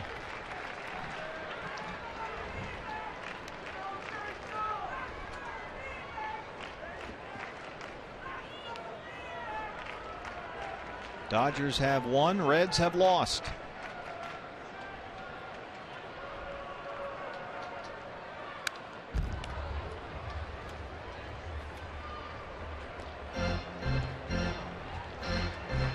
Goldie so far 1 for 4 on his bobblehead night. Love to see him get one more chance. 1 out in the inning. Kubel at the plate in the 9 spot. Adam Eaton, Martin Prado, and then Goldie again.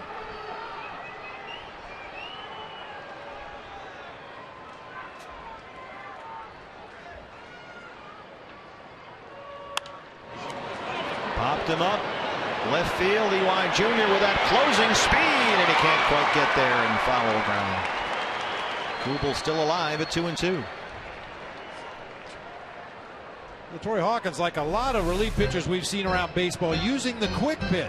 He just lifts his leg and throws it home. Usually he gets a sign from his catcher. He has a very definitive set position before throwing home. E.Y. Jr. just couldn't quite get there, but every now and then he'll just lift his leg and throw the ball home, trying to disrupt the hitter's rhythm.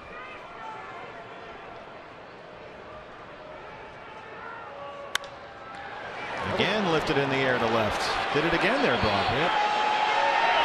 That's the second out.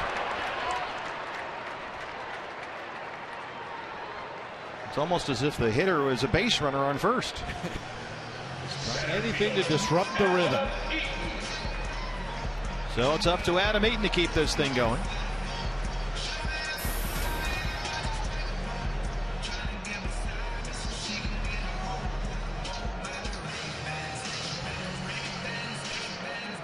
Yeah, Prado on deck and Goldie in the hole. Diamondbacks have won 3 in a row, looking for their first 4-game win streak in more than a month. But they're down to their last out here.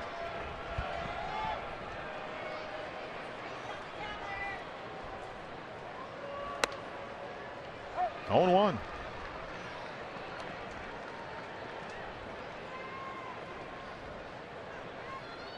Diamondbacks Live coming up. See if we can get Paul Goldschmidt one more at bat here on Paul Goldschmidt bobblehead night. Up the middle. Eaton's aboard. Hold the phone. Still alive. And he moves into the on-deck circle.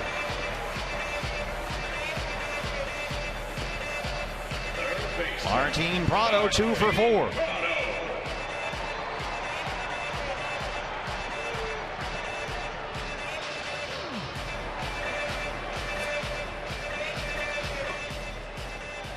Trying to get the tying run to the plate with 2 outs.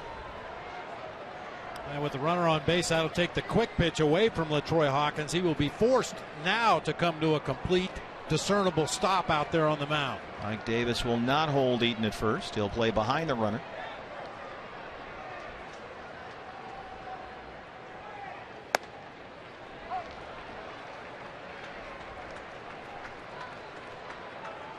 The matchup numbers right there.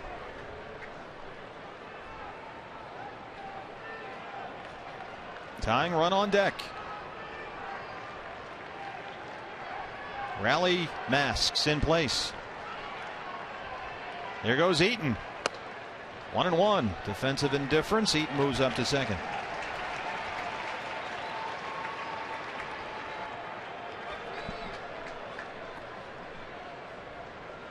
Prado has now hit safely in 8 of his last 9 games. 6 of those have been multi-hit games.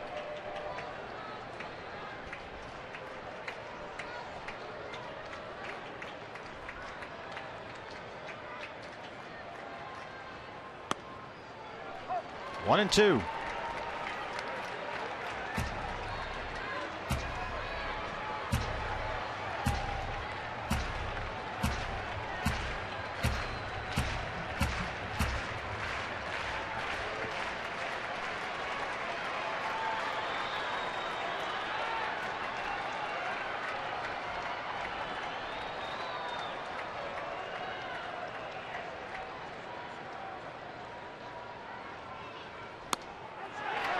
Mike Winters rings him up, and the Mets win the ball game 4-1. Couldn't quite get Goldie to the plate as the tying run in the 9th. And we'll be back here tomorrow for the rubber game against New York. Diamondbacks, Bob, had their chances.